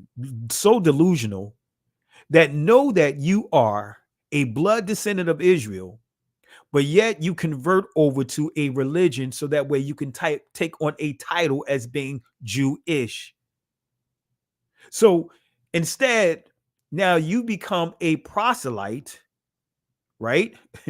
A proselyte to a whole different group of people. Now within, right, the converts were considered those that were converting over to worshiping the Messiah. But they were internal. Proselytes are those that are not part of the culture, not part of the bloodline. Right? So who are these dry bones? You guys know it. Who are the remnant? Who are the surviving portion? That's what remnant means, the surviving portion. Ezekiel chapter 37, verse 11 gives a key prophecy. It says, man, Israel was so in a state of confusion that even the prophet didn't even know it was his own people. Then he said unto me, son of man, these bones are the whole house of Israel, the whole house, Bayath of Israel, Yashara'al. Behold, they say our bones are dried. Our hope is lost. In other words, our lifeline, right? That's what it means. Hope, thakwawa. In the Israeli language, is pronounced tikva. It means lifeline. We are cut off for our parts. Family, doesn't that sound like us? We cut off, right? Where could we go at? Where could we go at? A lot of our brothers and sisters are heading back to Africa, but many of them have some testimonies that caused them to come back over to here. I'm not saying that all of them have the bad situations over there, but there are some situations over there that many are experiencing. Some just don't want to embrace them. Some are just wanting to take advantage of them. But then again, I want to make it clear, there's some of our brothers and sisters going over there and just losing their mind. All right. Go Black to Africa did a great video about that. So then said unto me, son of man, these bones are the whole house of Israel. Behold, they say our bones are dry. In other words, we're confused. Our hope is lost.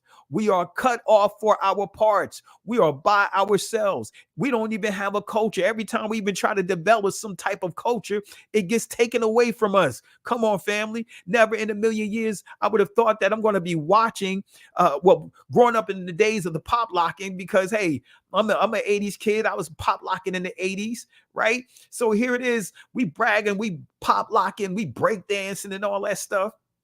And now I'm watching. So you think you could dance? You got a Caucasian here telling a brother, man, that you should have popped when you should have locked. You should have locked when you should have popped. Now, when you did that move right, come on, family. We can't even hold on to anything that we've developed among ourselves, even in our bad habits. We can't even hold on to.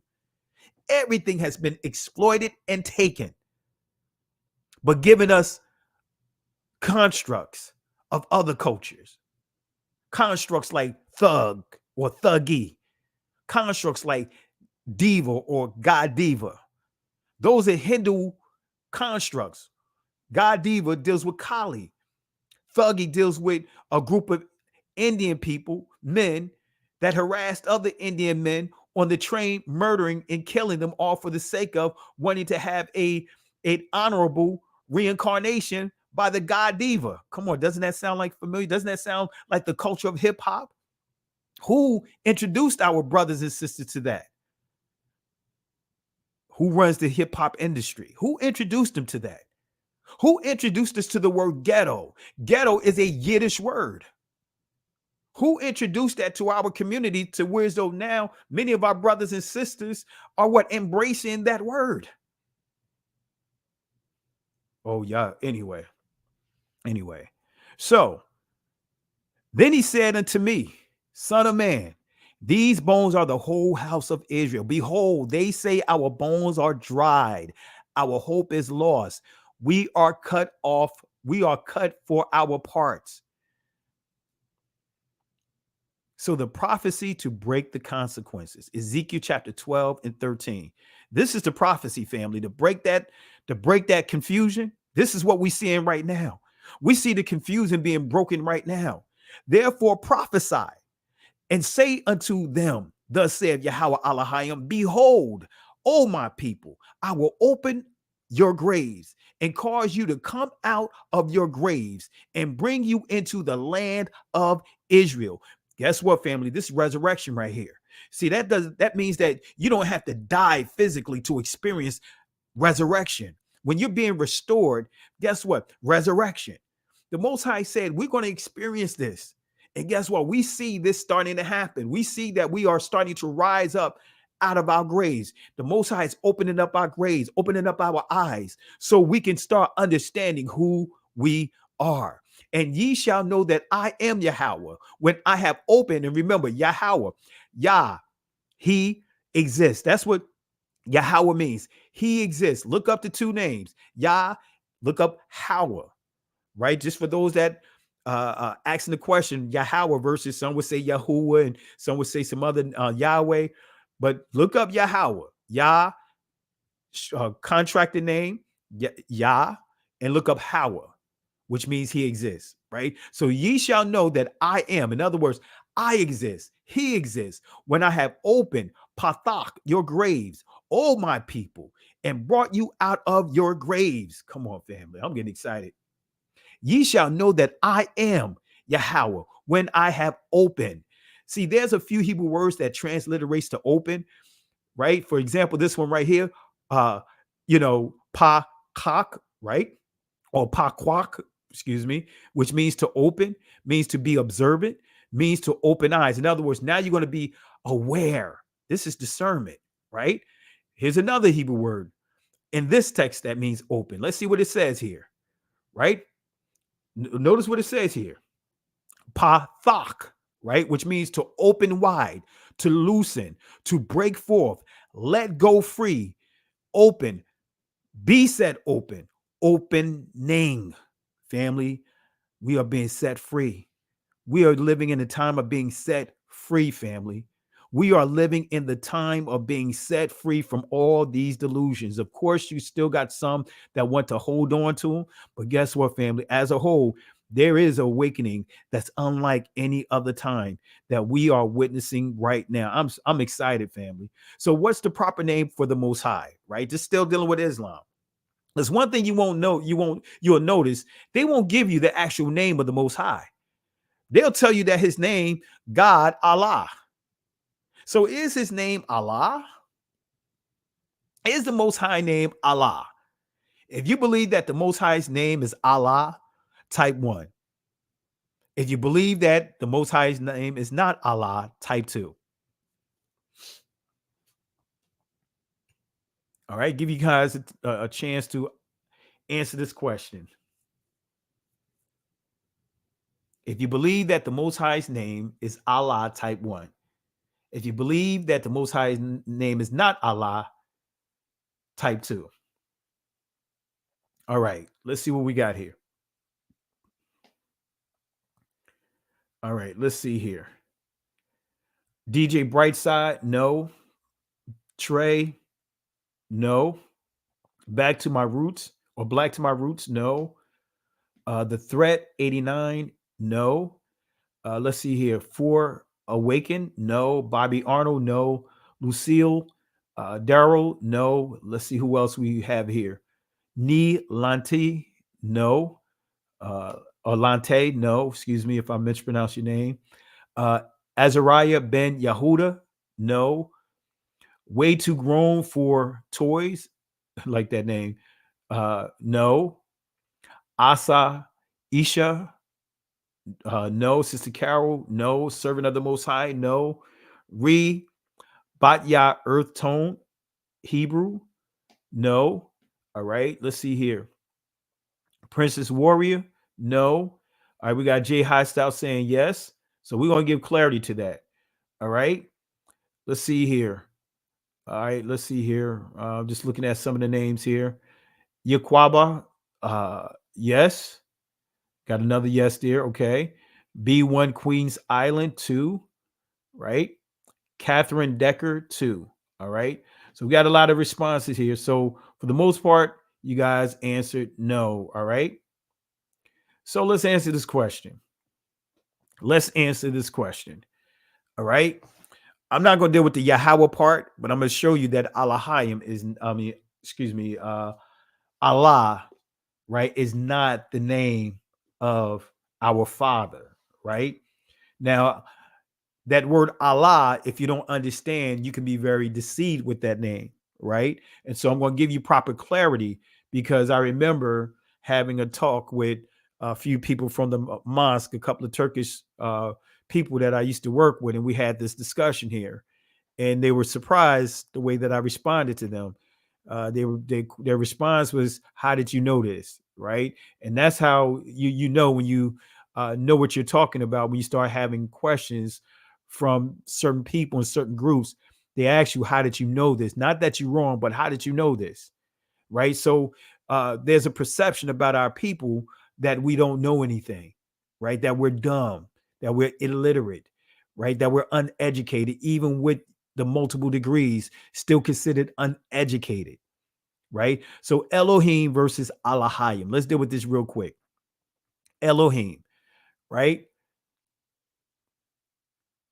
Gods in the ordinary sense, specifically used of the supreme God, angels, judges. So Allahayim is the ancient Elohim, Elohim. That is the Israeli pronunciation of it.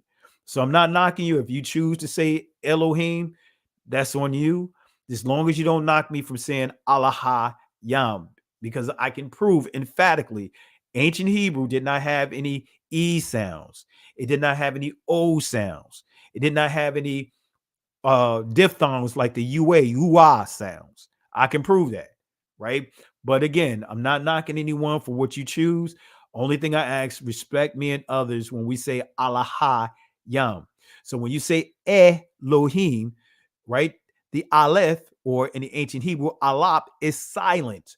So you're never pronouncing this first letter. You're pronouncing the marks, the Nikud, or making this into a vowel letter, which is a matrix lectionis, and when we get into that, right? But anyway, so when we look at this word, whether we say Alahayim or we say Elohim, it says it means gods in the ordinary sense, but specifically used of the supreme God, right? Angels, judges. So we see that when we see Elohim or Alahayim, we see angels, judges, right? Son of God, right? Sons of God. We see that in Job, referring to the angels, right? So let's go to the Zondervan Bible Dictionary. Let's get more clarity of Elohim or Alahayim. It says here, most frequent Hebrew word for God over 2,500 times in the Old Testament. Plural in form, but singular in construction. In other words, guess what, family? You don't have to prove to your Christian brothers and sisters, right? Those that are still within Christianity, right? Because regardless of whether they're into Christianity or Islam or whatever, they're still your brothers and sisters. They still are blood connected to you. So even though I don't embrace it, you don't embrace it, but guess what? When they try to come to you and tell you, do you believe in the Trinity? Right? My answer that always confuses them is saying, I don't believe in the Trinity, but I believe in the Father, Son, and the Holy Spirit. And I believe that the Most High uses his angels as well. I believe that the Most High also said in the scriptures that Israel is part of the Alahayim or Elohim. Remember, say you are gods. See, family, that's what happens when people are trying to convert you, or when you come out of Christianity. Those are some of the things that they want to say to you. They want to throw the Council of Nicaea. They want you to quote and recite the Nicene Creed. Hey, do you believe in God? Do you believe in the Father, Son, and the Holy Spirit? Do you believe, before you know it, you reciting the Nicene Creed, which also is called the Statement of Faith, with which most churches have a statement of faith. We believe that the Bible is the only inspired written word of God. That's part of the Nicene Creed. So guess what? I tell them, I don't need to tell you I believe in a Trinity. The word is not even in the scriptures. Don't show me a concept. See, we live in a time where people show you a concept. And if you study different deities out there, you'll understand concept is actually a deity. Right? So we don't need concepts. Let's go with what the word says. The word Trinity is not in the scriptures whatsoever. It's not in the Greek, right? So either you tell them you believe in Elohim if you're more comfortable with Elohim, or Alahayim. You don't have to pledge. You don't have to use your walk as a compromise. You don't have to compromise your walk just to tell somebody or make someone else comfortable. They have no problem with making you uncomfortable. So there's no need of you trying to make them comfortable, but by saying that you believe in the Trinity. I don't believe in the Trinity. I'm not going to embrace the Trinity. I believe in our Alahayim. All right. I hope that helps someone. I hope this helps someone. This is why we got to even get out of this construct. God is a generic word. That's from the Norse. That's from the Norse religion. God or Got. Come on, family. I did a lesson titled, I don't believe in God, but I'm not an atheist. It's still on the timeline. I may teach on that again. God or God is not the name of the Most High. He never said his name is God. So I don't believe in God. I believe in our Yahweh Alahayim, Father Alahayim, which transliterates over to Father God. But I believe in my Father Alahayim. I believe in Yahweh Alahayim. I don't believe in some generic Germanic construct that's part of the Proto-Indo-European language, what Apostle Paul talks about that we just touched on in Thessalonians, of them pushing their image, their likeness over us. Remember when I taught about the Freemasons, that letter G stands for Gomer Oz-Dabar, right? Gomer. Who is Gomer?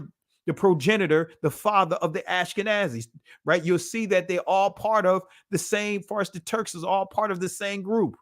So family, no, I'm standing my ground. You get to choose whatever you decide to do. I'm not forcing this on anyone. But guess what, family? This is why I had to separate myself from a lot of people. A lot of people. But let me touch on this some more. Let me touch on this, right?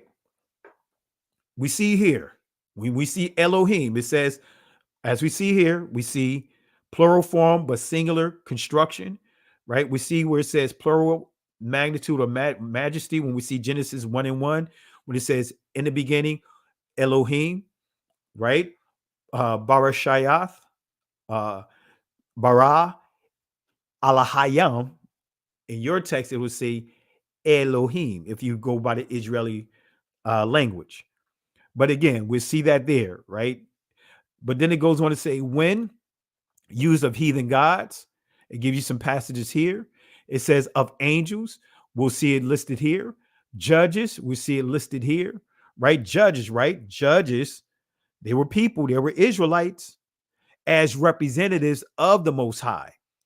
Elohim or Alahayim is plural in sense as well as form.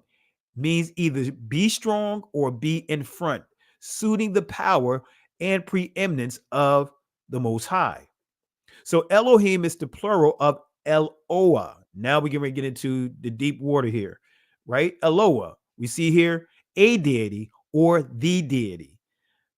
God capitalized, God lowercase. When you see God capitalized, it's referring to the Most High, right? Lowercase, other cultures, right?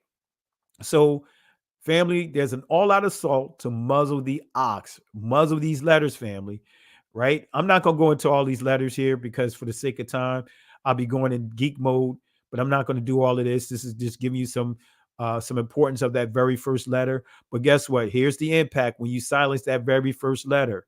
Let me just give you a visual. Remember, in ancient Hebrew, right, the was not silenced. Actually, that started with the Greeks interpolating our ancient letters, our ancient language. And I encourage you guys to read a book called Proof of Interpolation. And also, I got a source that I'm gonna make reference to called the Shemitic But notice this is what happens when what these people did to our language. They took Alahayam, they silenced the put different vowel sounds, right? Put vowel sounds of their language, their accents, and truncated to create Elohim, right? So these are some of the vowel points, right, that you're pronouncing in exchange of the alap. Also, another key word or key letter that is silenced is the ayan.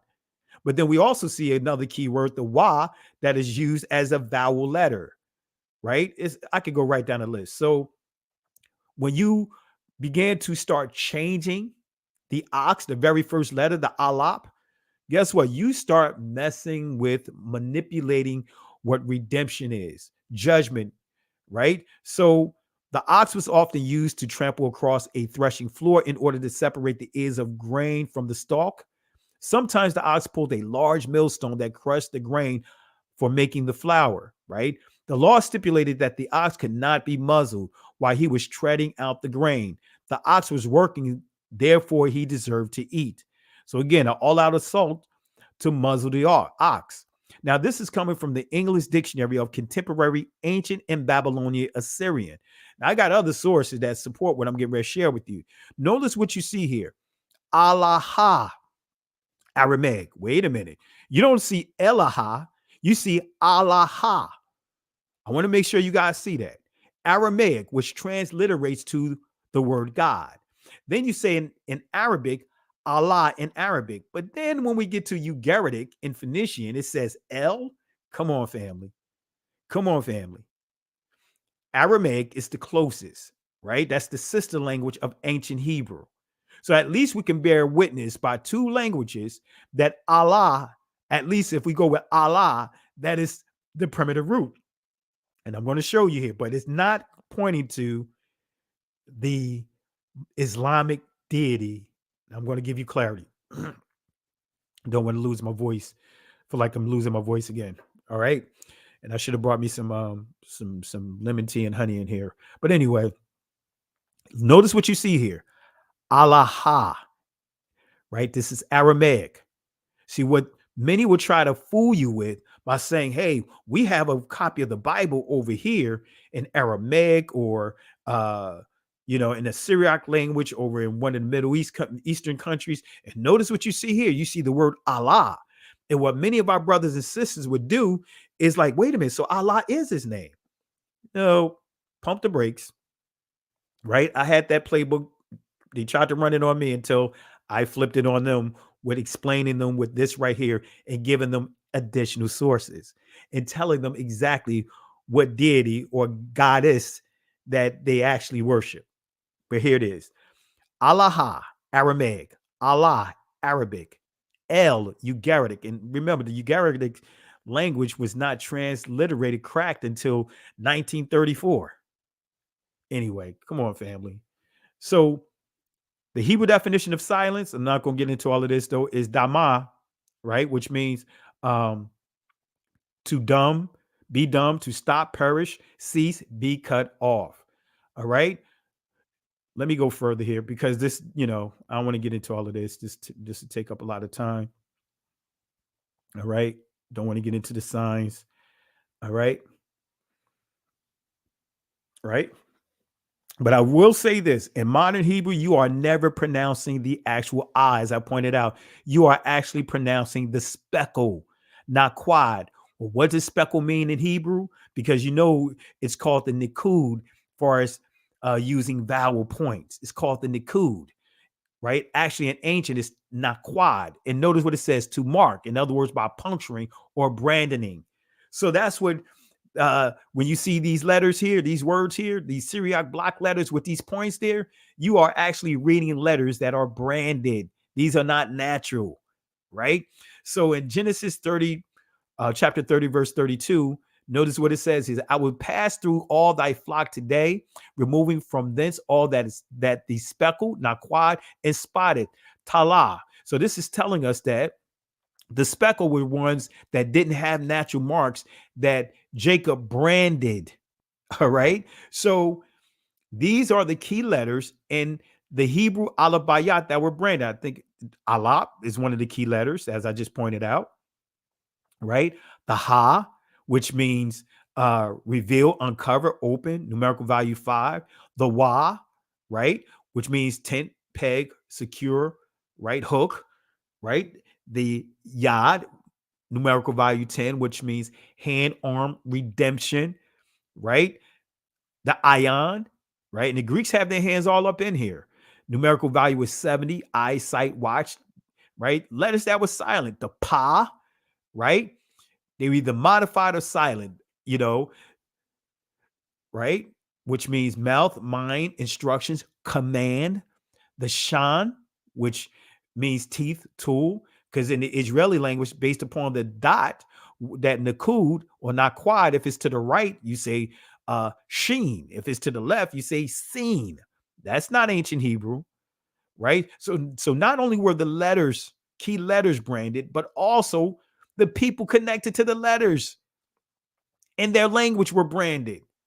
Come on, family. PBS, the captives were about to embark on the famous middle passage, the so-called because it was the middle leg of the 3-part voyage, a voyage that began and ended in Europe. The first leg of the voyage carried a cargo that often included iron cloth, brandy, firearms, and gunpowder. Upon landing on Africa's slave coast, the cargo was exchanged for Africans, fully loaded with human cargo. The ship set sail for the Americas, where the slaves were exchanged for sugar, tobacco, or some other product. The final leg brought the ship back to Europe.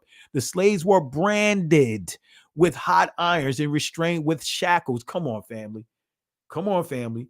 So we're connected to that language. Not only did they branded our language and put in unnatural marks, so that way it'll make it easier for them to pronounce and utilize our language by bringing their accents to our language. That's why you see the word primitive root. Primitive means the original. But the way that primitive from a colonized mindset will make you want to or view the word primitive as being an insult. We are the original, right? We were branded right along with our language, with this right here, the fleur de lis, which represents the Father, Son, and the Holy Spirit in the Catholic Church. This is also called the the Egyptian flower, lotus flower, or whatever. Come on, family. Right? So our ancestors were branded if they tried to make any attempts to escape. Right? This is the code Noor, or which is also called the Black Code. Right? Permits the exercise of the Roman Catholic Creed only. Come on, family. I'm not going to get into all of this. Right? Forcing us Sunday worship. All right? Branded with the mark of the fleur de lis. Offenders shall be branded with the mark of fleur de lis. All right? So let's continue on, family. Let's continue on. So again, ancient Hebrew, there's no silent letters. Right? So the I or E sound, right? The alap, or in the Israeli language, aleph, he, va, yod, right? Do not have one specific pronunciation. This is why, again, you have those marks there. They can make all kinds of sounds like the A, O, E, right? So another thing, and I want to just take it to here, right? Shemitic ah. Proto-Hebrew was unambiguous. The language had a single vowel, ah, right? And I encourage you guys, I got some language, some lessons. I got to get back on to update some new lessons there. But I have some lessons that explains what I'm explaining to you right now in more details on the Patreon account. So Allaha, right? Notice you see here, Allaha is the proper short form of Eloha, right? Allaha. That's the proper pronunciation, but I'm not going to stop there. Deuteronomy chapter 32, verse 17. Right? They sacrifice unto devils, Shada or Shad Yam, that's plural, not only to God, right? You see Allah, right? Allaha, Allahayam, right? Singular, plural, right? Not to Allaha, Allahayam. To gods whom they knew not, to new gods that came newly up. Remember what we just shared with the definition of Elohim or Allahayim. And this is the ancient Hebrew, right? La'ah, not. Allaha, right? Allahayam, la'ah, right? So just want to make sure that you guys see that here. All right. So Allaha is the proper ancient short form of Eloah, right? So what is the Most High? What is the name of the Most High? Right? Exodus 15, verse 1 and 2.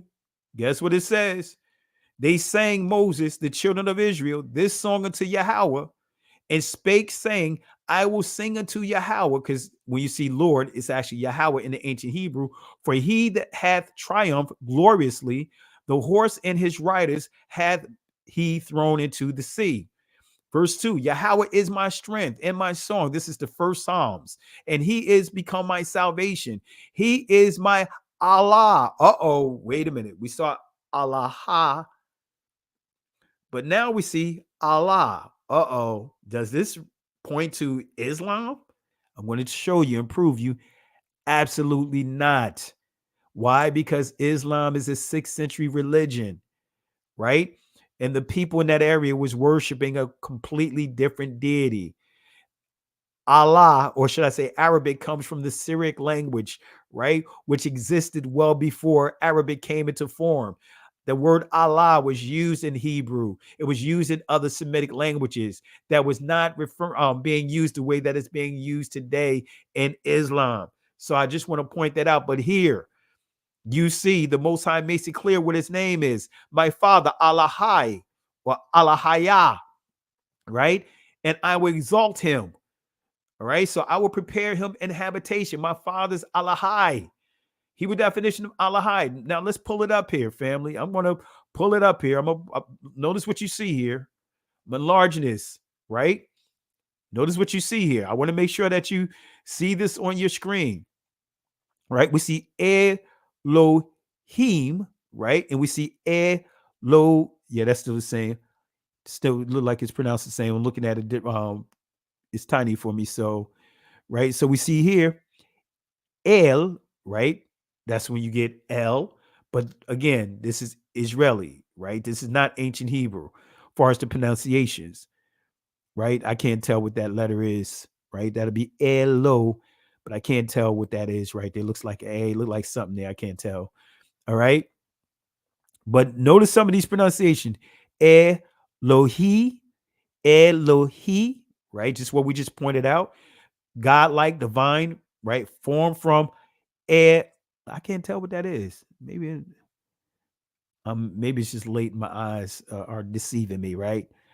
Right. But we see here in Syriac, it looks like Lahai Yah, right? I can't tell. It looks tiny there.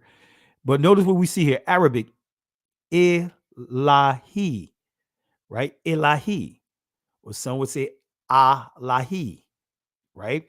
So, which means divine. All right. So what I just pointed out here is what I have here, right? That's what I just pointed out here. All right. So I couldn't see it, but now I can see that it's a ha in the Israeli hey. So it'd be Eloha. Just what I pointed out. Eloha. Ancient Alaha. Israeli Eloha. So I couldn't tell what it was because of the screen being tiny. All right. So again, notice what you see here. Elohim, plural, gods or God, right? For the Most High, plural of majesty, supernatural beings, judges, just what I pointed out to you, right? So the Hebrew definition of Allah, let's go back here, right? That's this here in the corner here, just to make sure you guys understand, right? That's this right here, right? That's this right here. And it tells us, right? Notice what you see here. Arabic, Allah, Laha equals he, deified, right? Ilah, God equal God, right? Ha, can't tell what that is. Is that a ha or he, el? See, I can't tell. These things are tiny, right? Yeah, this is tiny for me. I can't tell what it says. I think my eyes are starting to deceive me at this time of night, but it's all good. All right. So we could get it. All right, I can see it clearly here. Eloha, right? Here we see he, liha, right? Let's see here. Ha, I can't tell what that is. Ha, I can't tell if that's so it looks like ha I can't tell it, but I'm just ha laha anyway. But it's still, as you see here, Ilah, right? So I'm just showing you Alaha, right, in ancient Hebrew. So remember, Arabic, Alaha, that's how it's pronounced. In Arabic, Alaha. In Aramaic, Alaha. Arabic, Allah. All right. So I'm not going to get into all of this, right? So Alaha is the Aramaic name used for the Most High. Allah is the Arabic name used for the Most High, but it's also used in ancient Hebrew, right? But I want you to understand this point. The term Allah is the standard Arabic word for God. Arab followers of Christ were using the word Allah for God prior to the dawn of Islam. You can look this up, family. So prior to Islam, prior to Muhammad, the word was being used for the Most High well before this religion was even created. All right. So this is who Islam truly worshiped. The goddess the early Muslims worship. This is her right here, right? Allah, late Islamic masculinization of the Arabian goddess Alat or Al-Ilat. The Alatu of the Babylonians formerly worshipped at Kaaba in Mecca. It has been shown that the Allah of Islam was a male transformation of the primitive lunar deity of Arabia.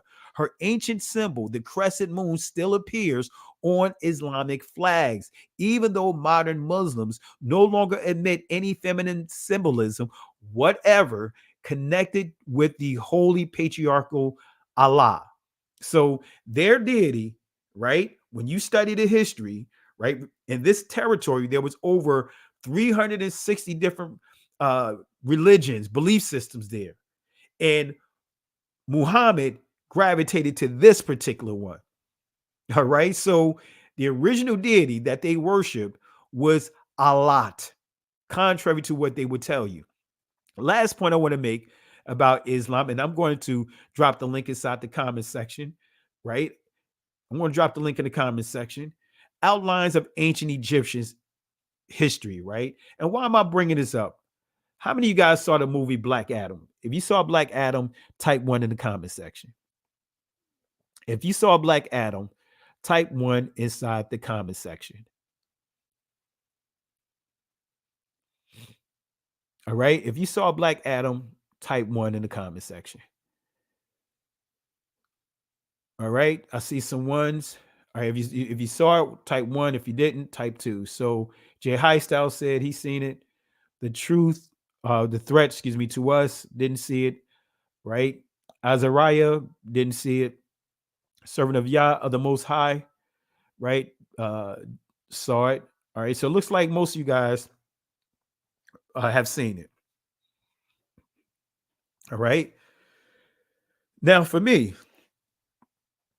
I was insulted, and you guys should be insulted. For starters, to even see the term Black Adam should make your skin crawl. Should make you get upset. Black Adam. Right? Because when we understand Adam, which he was formed from the Adamah, this is a lesson. Matter of fact, I just taught this earlier. It's insulting. See, in this movie, and I'm not trying to spoil it for anyone, it's supposed to be a period before the Sumerians, before the Egyptians, before any of the ancient cultures. It's supposed to be a period of a certain group of people that was in bondage, right? Still look like when you look at the people that was in bondage that rock represents, they look like they're modern day Arabs. They look like modern day Turkish people, right? And I took offense to that, especially when you know history, right? When you know history. See, this is what we continue to be lied to, because we are being told that, hey, you know what? Christ, this is now when you see some of them conceding, right? Christ, oh, well, okay, he wasn't a white man, but he was olive. When they tell you that he was olive, they're saying that he's looked like what we see today, a Turkish people. So I want to give you a little clarity on history, family. This is coming from, and I'm showing it right here. Let me see so you can see it, right? And I'll copy the source in the comment section. Outlines of Ancient Egyptian History, 1892, Francois Auguste Fernandez, Mariette, page 28. It says this: how often do we see Eastern monarchies and even in European states a difference of origin between the ruling class, to which the royal family belongs, and the mass of the people? We need not leave Western Asia, Asia and Egypt. We find there's Turkish, or should I say Turks, ruling over nations, to the race of which they do not belong. Wait a minute. Come on, family. Notice what it says. Although they have adopted their religion, right? Adopted the religion of the Egyptians, adopted the religion of the original Arabs, adopted the religion, as we see, we could go right down the list. But anyway, although they have adopted their religion in the same way as the Turks of Baghdad, who are Finns, now reign over Semites, Turanian kings may have led into Egypt and governed a population of mixed origin where the Semitic elements were prevalent. If we consider the mixing up of races which took place in Mesopotamia in remote ages, the invasion which the country had to suffer, the repeated conflicts of which it was the theater, there is nothing extraordinary that the population coming out of this land should have presented a variety of races and origin. But I'm not going to stop there. We have the Journal of Cambrian archaeology. right? Notice what it says here. Mr. Baldwin draws a marked distinction between the modern Mohammedan Semitic population of Arabia with their great Cushite, in other words, Hamite or Ethiopian predecessors. The former, he says, are comparatively modern and Arabia. They have appropriated the reputation of the old race. Let me say that again. They have appropriated the reputation of the old race. Let me say that one more time because some of you guys may not understand what it's saying here. Let me say it in slow motion. They have appropriated the reputation of the old race for the people in the back. And we got to give it the 3-piece because there's a lot of deception that is going on. The Turkish people are still descendants of Japheth.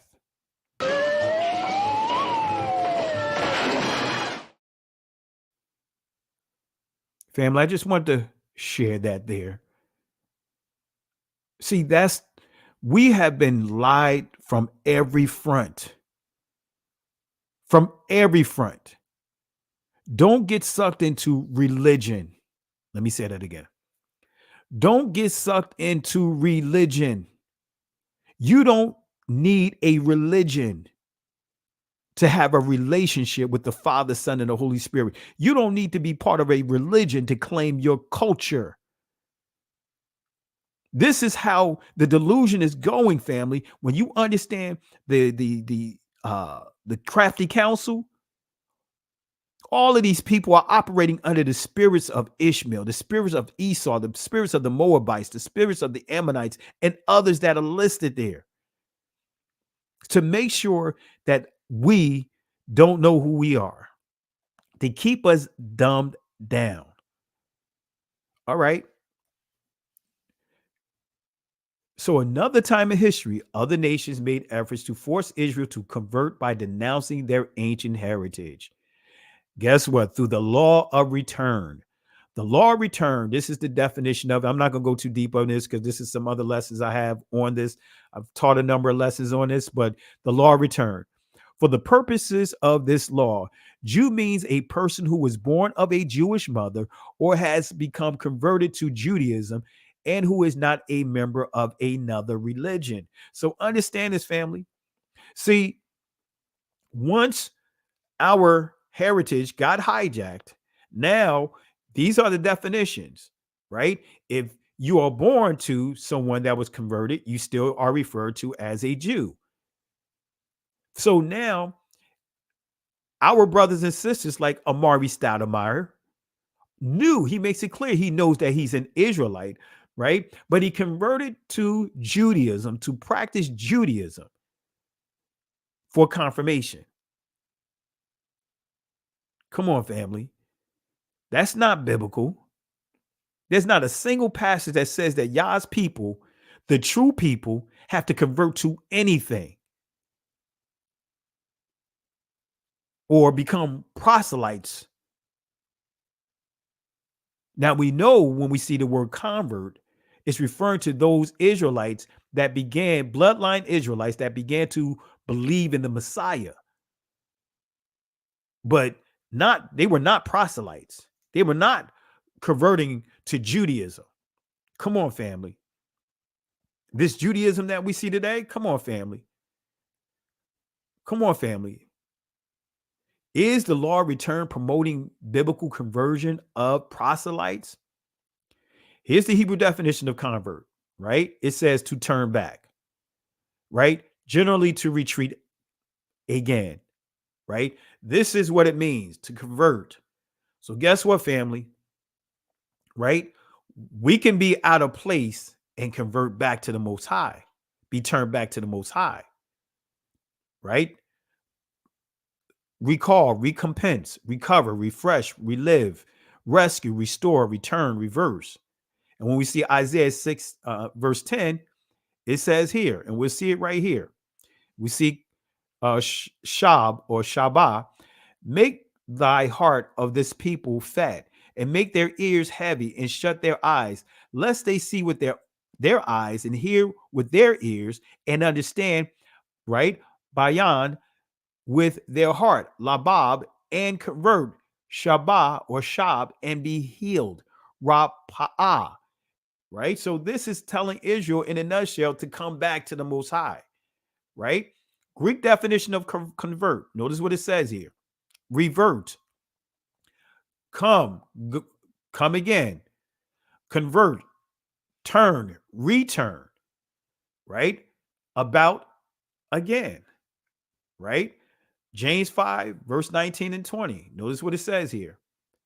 Brethren, if any of you do err from the truth, and one convert Shab him, let him know that he which converteth Shab the sinner from the error of his way shall save a soul from death, and shall hide a multitude of sins. This letter is sent to the scattered Israelites. That's in chapter 1, verse 1. James sent this to the Israelites. So according to the Hebrew definition of this word, guess what? All of us converted back. We turned back to the truth. But proselyte, so Judaism, Catholicism, Christianity, Islam, and other religions wants to make the negas into proselytes. Notice this here. They are pushing traditions of their church fathers and elders. Matthew 15, verse 1 through 3. Notice what it says. Then came Yahushua, right? Jesus the Christ, scribes and Pharisees, which were of Jerusalem, saying, why do thy disciples, Lama, transgress the traditions of the elders? Zaquan, right? Elders, Zaquan can be male or females, but elders, right? For they wash not their hands when they eat bread, right? Verse 3, but Yahushua answered and said unto them, why do ye also transgress the commandment of Yahweh by your traditions? Right? So they're dealing with washing of the hands, right? There's not a single law that says you have to wash your hands before you eat. Now, I'm not telling you guys not to wash your hands before you eat, but they were trying to push laws that was given to the Levitical priests. They was trying to push that and superimpose it on the disciples. Now, many would take this text as it goes deeper when it starts dealing with with the food and everything, and take this out of context as if this is telling the Messiah is telling them that they can eat whatever they want to eat, which is completely incorrect, right? That's what this is about, right? Let me see here, right? You see here, this is what I just read, right? Let's see if I can go down.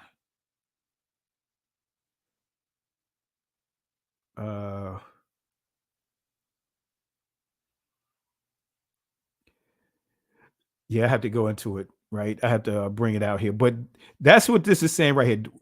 Which defile a man, but to eat with unwashed hands defile not a man. So this is whole paragraph. This whole chapter is dealing with someone eating with dirty hands.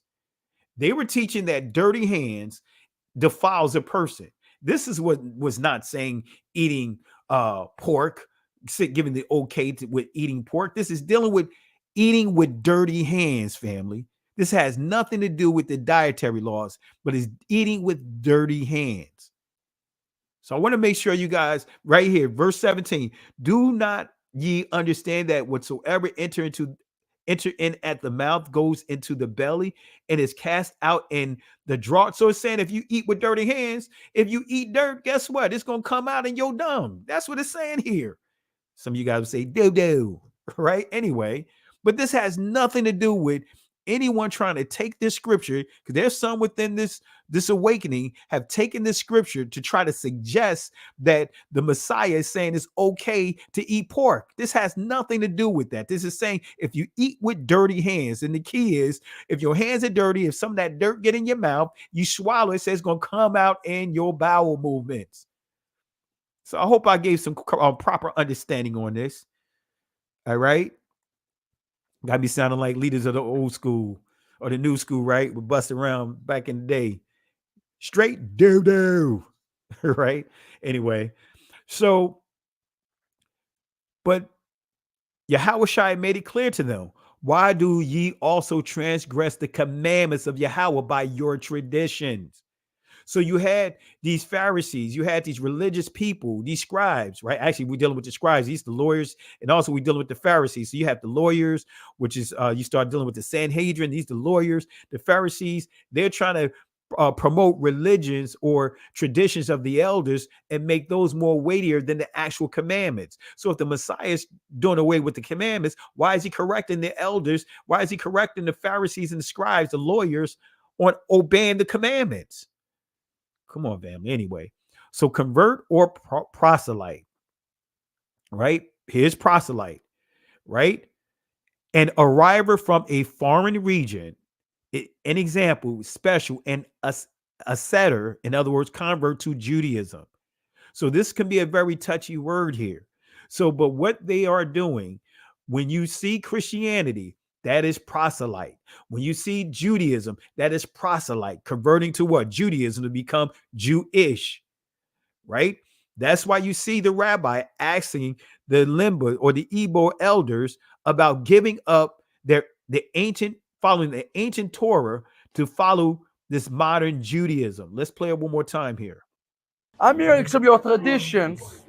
It's like the days of the Bible. Yes. Do you want to remain ancient Israelites or you want to be Jews? That is the question I have for you. Thank you. I'll answer that question.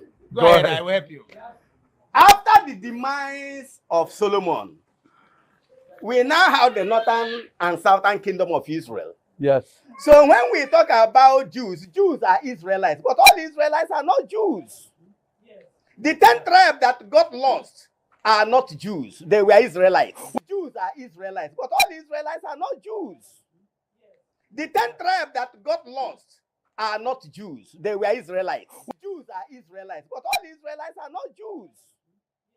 The 10 tribes that got lost are not Jews. They were Israelites. So when we talk about Jews, Jews are Israelites, but all Israelites are not Jews. The 10 tribes that got lost are not Jews. They were Israelites. Well, it's depending. So minority cannot swallow the majority. We are here. We are the majority down here. So you are minority, and we are older than you.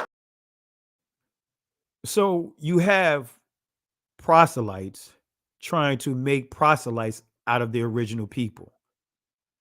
Proselyte can be a confusing word, but it says convert to Judaism. That's key. Wait a minute. Proselyte is someone converting to Judaism.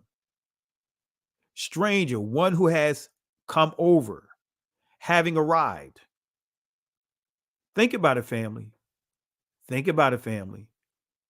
So we, as the ancient people of the book, he recognized that they are the Igbos, ancient people of the book.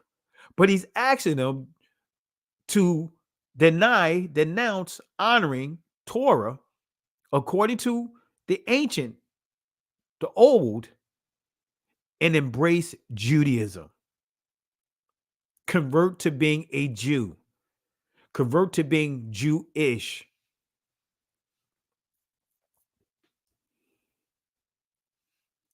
So notice this here. Originally in English, a Gentile converted to Judaism in the 14th century. So is a proselyte a citizen or simply someone embracing a religion? Right? I highlighted this. If a stranger who dwells with you would offer the Passover to Yahweh, all his males must be circumcised. Then he shall be admitted to offer it. He shall then be as a citizen of the country, but no circumcised person may eat of it. So guess what?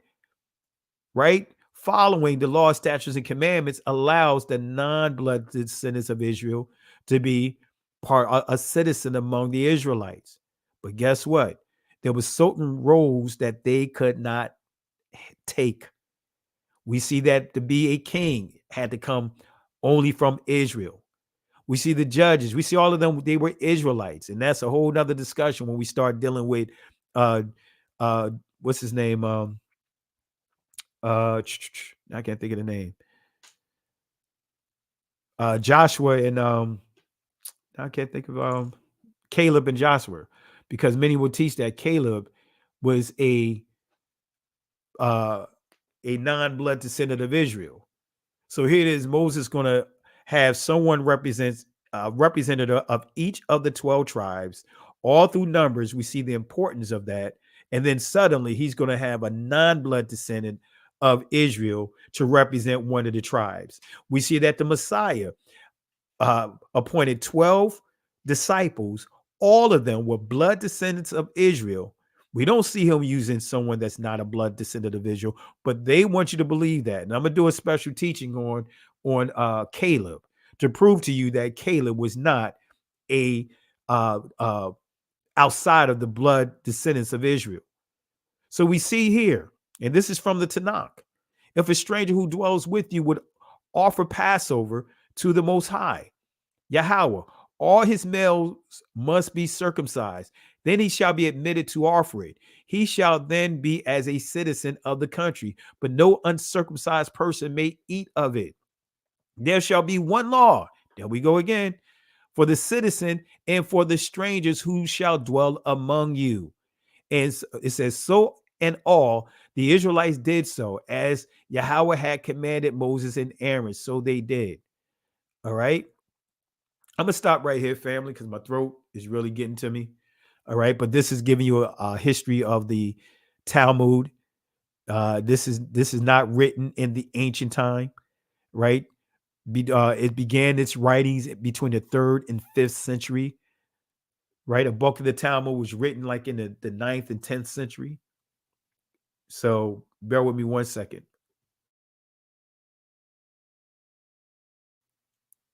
All right.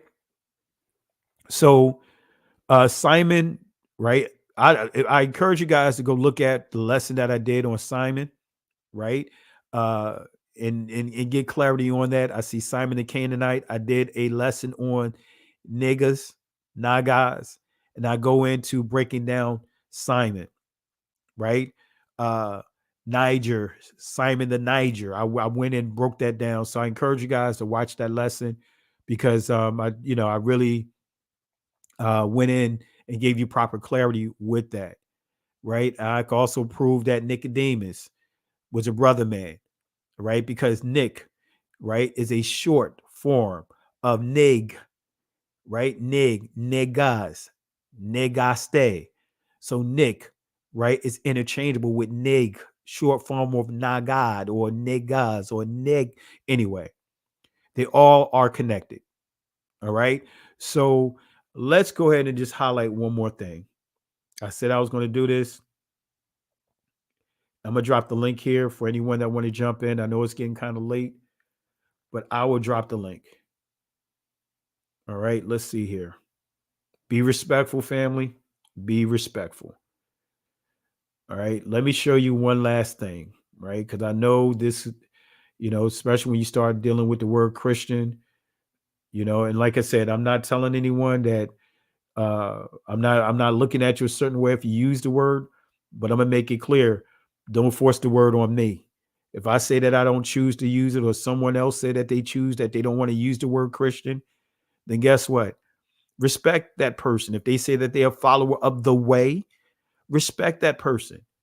All right. Because sometimes we can get so caught up with labels that was not even used, embraced during the time of the disciples, are now being utilized today. All right. So let me go here. Let me pull this up here. Like I said, this is not trying to disrespect anyone, but I gotta give you proper clarity. All right. All right. Let me pull this lesson up.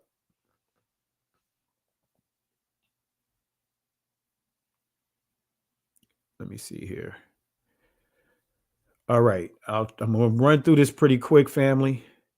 Let me take this out. All right. Let's see here. Let me stop this screen. I appreciate you guys. Really appreciate you guys for the advice ginger root, dandelion root, lemon raw. I'm gonna definitely make some notes here. You guys are giving me some great pointers here. I did one of my cousin's routines. He told me, hey, just cut up some lemon and some onions and some sea salt and boil it up, and then just really breathe it in, inhale it, and that helps somewhat. But I know I gotta do a little more than that. So really appreciate you guys for the advice. So let's go ahead and let's bring this up real quick. And I want to make this clear, family. I'm not here trying to disrespect anyone, but at the same time, it's all about the truth. And sometimes, we start tap dancing while others are free to just disrespect us in every kind of way. But we're trying to tap dance to make them happy. Now, I'm not trying to make anyone happy. When it's all said and done, I have to stand before the Most High. So this is a lesson I did titled, I Don't Believe in God, but I'm Not an Atheist, right? This image right here is dealing with the Crusades. Notice that cross there, everything done in the name of that cross, all right? Don't call me a Christian, but a follower of the way. Does this make me a heretic? Let me say that again. With me saying, don't call me a Christian, but a follower of the way, does this make me a Christian? Let me say that again. Because I say, don't call me a Christian, but a follower of the way, does that make me a heretic? Does that make me a heretic? Am I professing or promoting heresy? The question is, what is heretic? What is being a heretic? What does it mean? This is what it means. One who holds a doctrine at variance with established or dominant standards, or it says of or belonging to heresy, a heretic rather. It says able to choose to take, but this is the key. The heretic is not an unbeliever.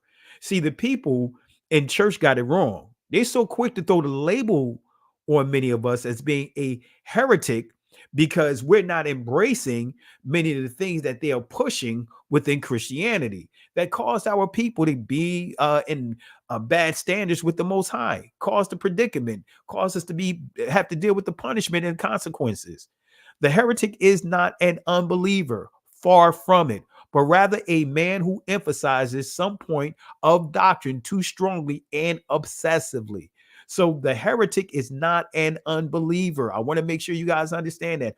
Far from it, but rather a man who emphasizes some point of doctrine too strongly and obsessively. So what is heresy? Right? We just dealt with it, but here's heresy. We dealt with heretic, but here's heresy.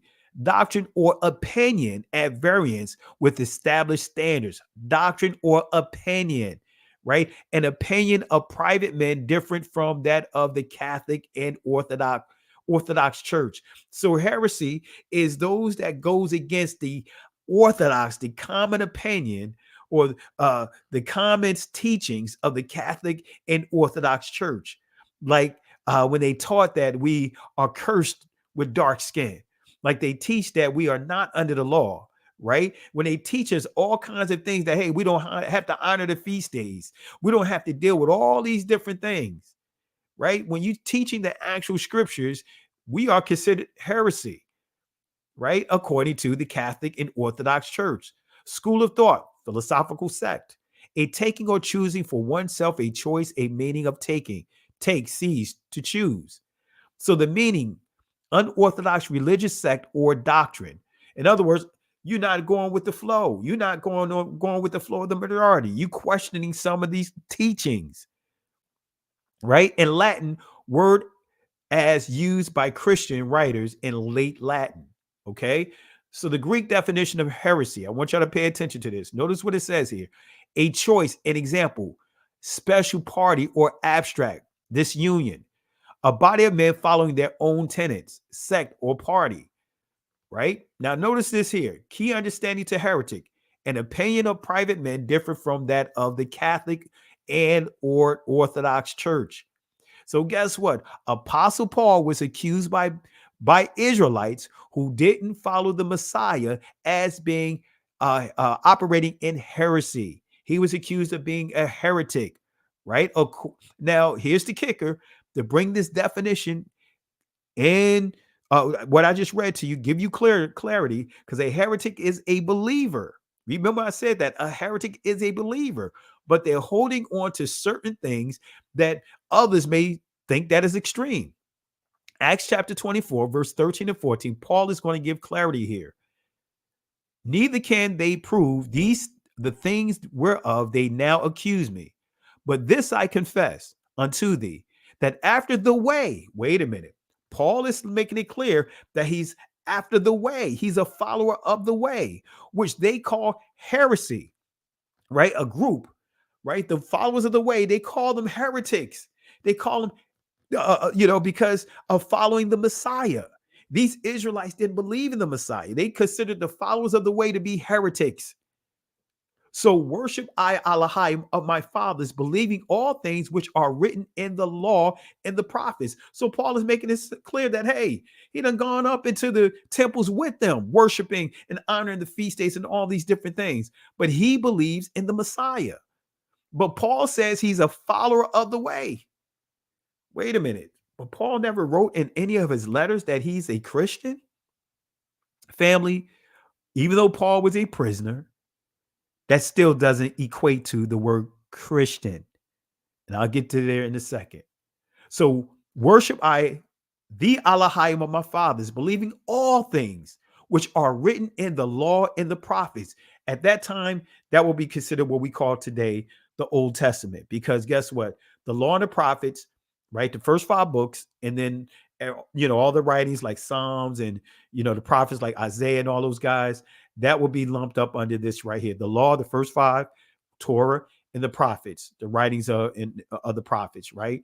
So he's making it clear. He believed all things which are written in the law and the prophets. So Paul taught about the Messiah from all things which are written in the law and the prophets, right? This is making it clear. Verse 23 after chapter 28, notice what it says.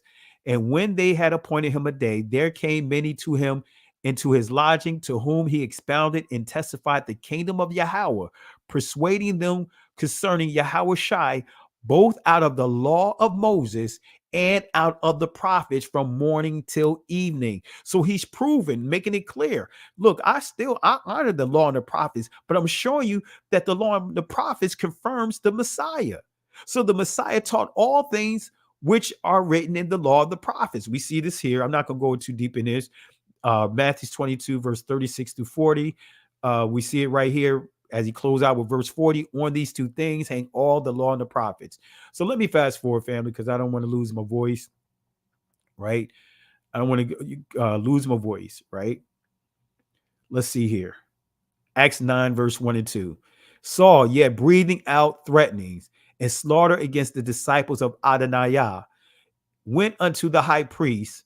Notice what this says, and desired of him letters to Damascus, to the synagogues, that if he found any of this way. Who is the way? Right? Ha-Arak or Ha-Darak. Who is the way? Right? Saul was given over to a fierce objective, that of destroying all the followers of the way. Saul was sent to persecute Israelite followers of the way. Who is the way? John 14 and 6. So we don't see anything about Christianity. We don't see anything about Catholicism. We see that the Messiah said that he is the way.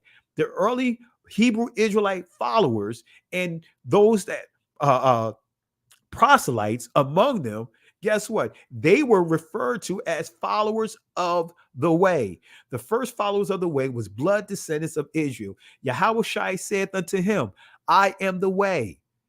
I am the way, the truth, and the life. No man comes unto the Father but by me. Hebrew definition of way. Arak. Well, Darak is come from the primitive root word Arak. Road, course of life, journey, manner, way, pathway, highway, wayside, right? So Paul never referred to himself and others as Christians. So what is a Christian? Let me go ahead and bring it out. Right, I'm gonna cut straight to the chase here. right? But it says here, a believer in and following Christ, 1550s as an adjective professing the Christian religion received into the Christian church. We see 1520s, right? So these giving you something, telling you how the word morphed. First used in Antioch, according to Acts 25 and 26, having the manner and spiritual character proper to a follower of Christ, right? We see here the name of a religious sect in 1863. So let's go ahead and delve into it. Does the word Christian simply means a believer in, follower of Christ, or some would say Christ-like? So let's go to studies in Jewish and Christian history by Elias Jophis Bickerman. All the Greek terms form with the Latin suffix "ianus," exactly as the Latin words of the same derivation express the idea that men or things referred to belong to the person to whose name the suffix is added. Right now we see here "ianus" is substitute for the positive genitive, but it goes on to say, when we see here the Caesarus with the service, right? In other words, a slave of Christ. So this is telling us, like Caesar with the "ianus," right? At the end means service, right? A slave of Caesar. In other documents, the Christian belonged to Christ. They were those of Christ, as Paul says, right? But I'm going to prove to you that that's not correct, as far as this Paul says, right? But we do belong to Christ, but Paul did not use this word Christian. We belong to the Messiah, but Paul never used this label Christian. You will not find this in his letters. You will not find this in his testimony, right? So Christian actually means slave of Christ. Is this promoting chattel slavery? What is chattel slavery? But I'm not going to get into that. I don't feel like going into all of this, right? I'm not even going. This is the law against chattel slavery. He that stealeth a man and selleth him, or if he be found in his hand, he shall surely be put to death. So this is chattel slavery, right? So this word was a word of mockery, right? So this is dealing with ganab, right? The Hebrew word ganab, to thieve, to deceive, steal away, get by stealth, right? The popular Hebrew song, the Negro spiritual "Steal Away," accurately defines this word: steal away home, right? Ganab. So let's go to here, back to the source, page 294. Notice what it says here. Although critics are not agreed whether the Roman administration or the population of Antioch bestowed the new name on the followers of the Nazarene, they all agree that the term was invented by non-Christians. Let me say that again. They all agree that the term was invented by non-Christians. If the Christians at Antioch coined the term with respect to the outside world, how should we understand this use of the name? It is hardly meant as a substitute for the individual appellation of a follower of Christ. Later, some martyrs to all question about their names, origin, and status gave one answer: Christianus, some. But the earliest instance, notice what this says, the earliest instance of this use is, so far as I know, or is known, or whatever, I know rather, it says is from 177 AD, the apologist Justin, the earliest instance of this use is, so far as I know, is from 177 AD, the apologist Justin. All right. And this is giving you clarity right here. Right now, this right is the works of Josephus, which you can say that it was interpolated because we see the word Christian here in the tribe of Christians. Josephus lived during the time of the Messiah. So now they're saying Josephus made this reference to the tribe of the Christians. But when you look at another translation, because there's a Arabic, Islamic version of Josephus' work, guess what? You will not find that here. This is the link that gives you clarity of that to prove that that is completely interpolated, which many of the church began to do with a lot of the old writings pushing the Christian label. So notice this here. The words in all caps are likely interpolations added by Christian copyists over the centuries in an attempt to make Josephus support faith in Jesus Christ as the Christ. And this goes into really the comparison. This is the comparisons right here. So I'm not going to go into it, but let me get to a key point, right? I'm not going to get into this right here. All right. I'm just fast forwarding. I want to get to here. Did Peter call himself a Christian? Did Peter call himself a Christian? Did Peter call himself a Christian?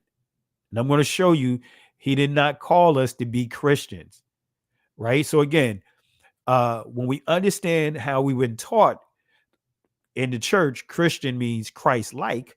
That's not the truth. Christian, again, means slave of Christ.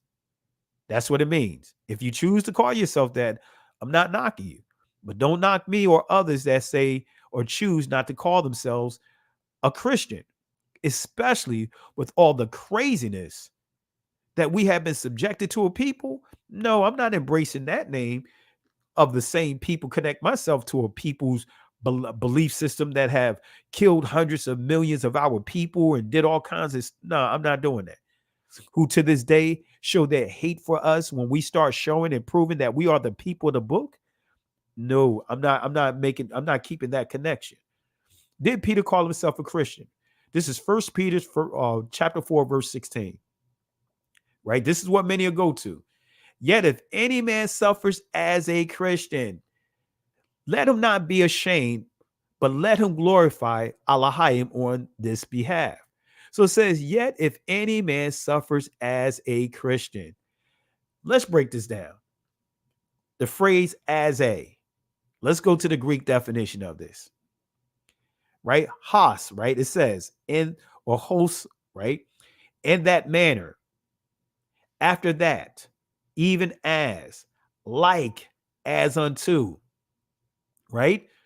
When you see that, like, having the characteristics, but this is not Peter saying we're Christians.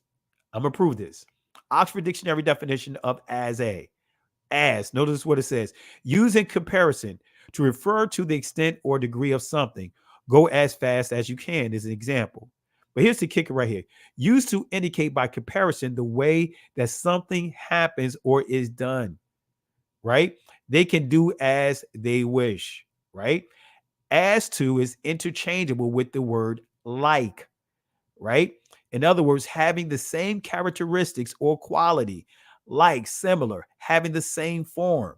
So Peter is not telling the scattered and persecuted Israelites to be a Christian, but having the characteristics of a Christian, because that was a derogative term. They wasn't going around saying, hey, yeah, you call me that, I'm gonna embrace that. It was non-blood descendants of Israel that came up with this term. So Peter's like, hey, it means being a slave of Christ. So he's saying, hey, let's take on the characteristics of being servants. Abad ha-Hamashiach. Servants, abadah. Comes from the primitive root word abad, right? You see the word abad transliterates to till, execute, cultivate. Now let me prove this, right? Peter uses this conjunction as a in the entire block of text, starting at verse 12, right? We got to start there to put this in this proper perspective. Beloved, think it not strange concerning the fiery trial which is to try you, as though some strange thing happened unto you. But rejoice, inasmuch as ye are partakers of Christ's sufferings, that when his glory shall be revealed, ye may be glad also with exceeding joy. Notice this. If ye be reproached for the name of Christ, be happy are ye, for the spirit of glory of Elohim resteth upon you. On their parts he is evil spoken of, but on your part he is glorified. But let none of you suffer as a murderer. Wait a minute. Come on, family. In the characteristics of a murderer, in the reputation of a murderer, or as a thief, the reputation or the characteristics of a thief, or as an evildoer. He's not telling them that they're murderers. He's not telling them that they're thieves. He's not telling them that they're evildoers. He's making sure that they stay clear of these behaviors. As a busybody in other men's matters. Yet if any man suffers the characteristics as a servant is not greater than his master. Suffer as a Christian. Let him not be ashamed, but let him glorify Elohim on his behalf. So this is just saying, hey, they want to call you this name. Well, hey, take the good out of it. If they're saying you're a servant, all right, operate in the characteristics of being a servant to Christ. That's what it means. It doesn't mean just because he mentioned these other ones. No, he's not calling them murderers. He's saying don't operate in the characteristics of murderers, thieves, evildoers, or busybodies, right? But under this, the characteristics of being slaves of the Messiah. So let none of you suffer in the character or in the reputation. This is giving you proper clarity. Let none of you suffer in the character or in the reputation of a murderer, a thief, an evildoer, or in the reputation of being nosy, meddling in other people's business. If any of you suffer in the character or in the reputation of a slave to the Messiah, right? Don't be ashamed. Come on, family. Hebrew definition of servant, I touched on it, is abadah. All right, and I'm going to stop right there. That's it, family. I just want to give that brief summary. All right. All right. That's it, family. I'll do it one more time. I'll drop the link here. I'm good. I know I dropped a lot of information, and I just thought I'd do this lesson because, again, like I said, we're living in a day and time where everyone is different belief systems are trying to convert us, trying to make us proselytes rather into different belief systems. And it's just not happening.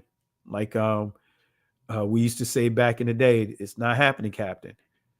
I am not going to sell out. I came out of the frying pan of Christianity. Guess what, family? I'm not going back into that. I'm not going into the fire of other stuff, right? Because if that's the case, I might as well stay in Christianity. Quite honestly, I'm being real with you, family. If you're going to jump out of Christianity and go into the fire of all kinds of crazy stuff, you might as well stay in Christianity. You might as well stay in Christianity. I know some of you guys may cringe. Excuse me, by me saying that, but you might as well. If you want to jump into the frying pan of some stuff that's going to take you into an even deeper deception, you might as well stay in Christianity. You might as well. You might as well stay, right? Than to go into a worse situation. All right. So again, that word Messiah wasn't something that was loosely used, right? So when you say Messiah, you're saying that each person is the Messiah when you use that word Christian. But we got to make sure we understand things from a Hebraic school of thought. Because, anyway, I'm not going to get into all that. But I dropped a link in the comment section. Let's see here. Let's see here. All right. All right. So with that being said, I don't see anyone jumping on. So I'm not going to hold you guys up, but I appreciate you guys for enduring to the end of this lesson. And again, I really appreciate you guys. Thank you for the love and support. And I just wanted to give you guys something to go off of. I know I try to do at least a live on the, not Shabbat, but Saturday night, the first day of the week. So I wanted to make sure that I gave you something tonight that you can have to kind of go off of for tomorrow, right? Something that you can kind of unpack at your leisure.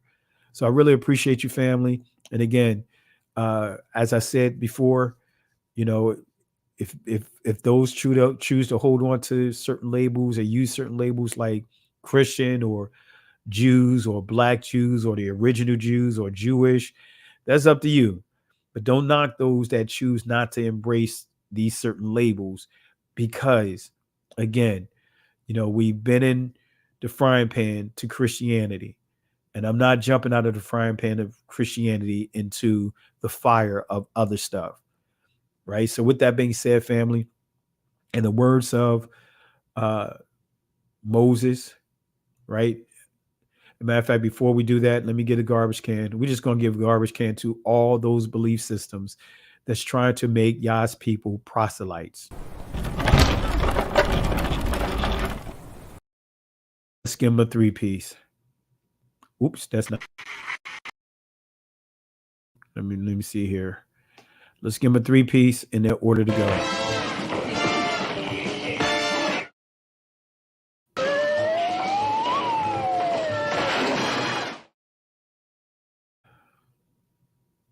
All right. So with that being said, family, in the words of Moses, he made it clear in Exodus chapter 12, verse 13 and 14.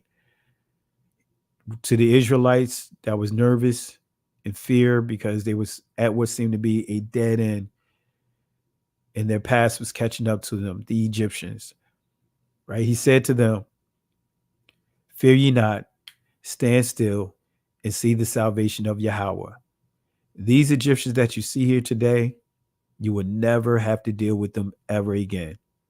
The Most High will fight for you, but here's the kicker. You must hold your peace." In other words, be quiet. Be quiet. Be quiet. The Hebrew word there is charash, which means be quiet. Be quiet. Can't go back. Can't stay here. Keep moving forward. Let me say it one more time. Can't go back. Can't stay here. And family, we have to keep moving forward. So don't let anyone discourage you. Don't get caught up in what you see. We have to just keep pressing on. We cannot be discouraged. We cannot let people bully us to make us feel like we want to start denouncing the very things that's rightfully ours.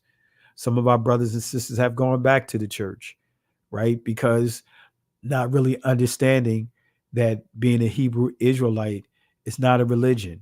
Some still had the mindset that being a Hebrew Israelite is a religion.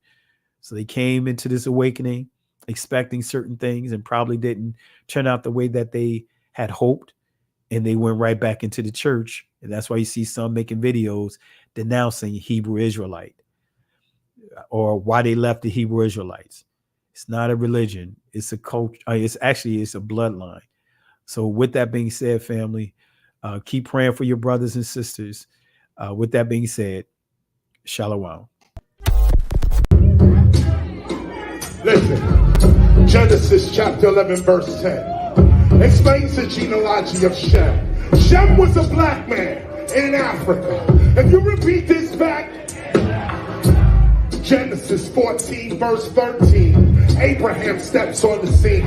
Being a descendant of Shem, which is a fact, means Abraham too was black. Abraham, born in the city of a black man, called Nimrod, grandson of Ham. Ham had 4 sons. One was named Canaan. Here, let me do some explaining. Abraham, Isaac was the... Jacob had 12 sons, for real, and these were the children of Israel.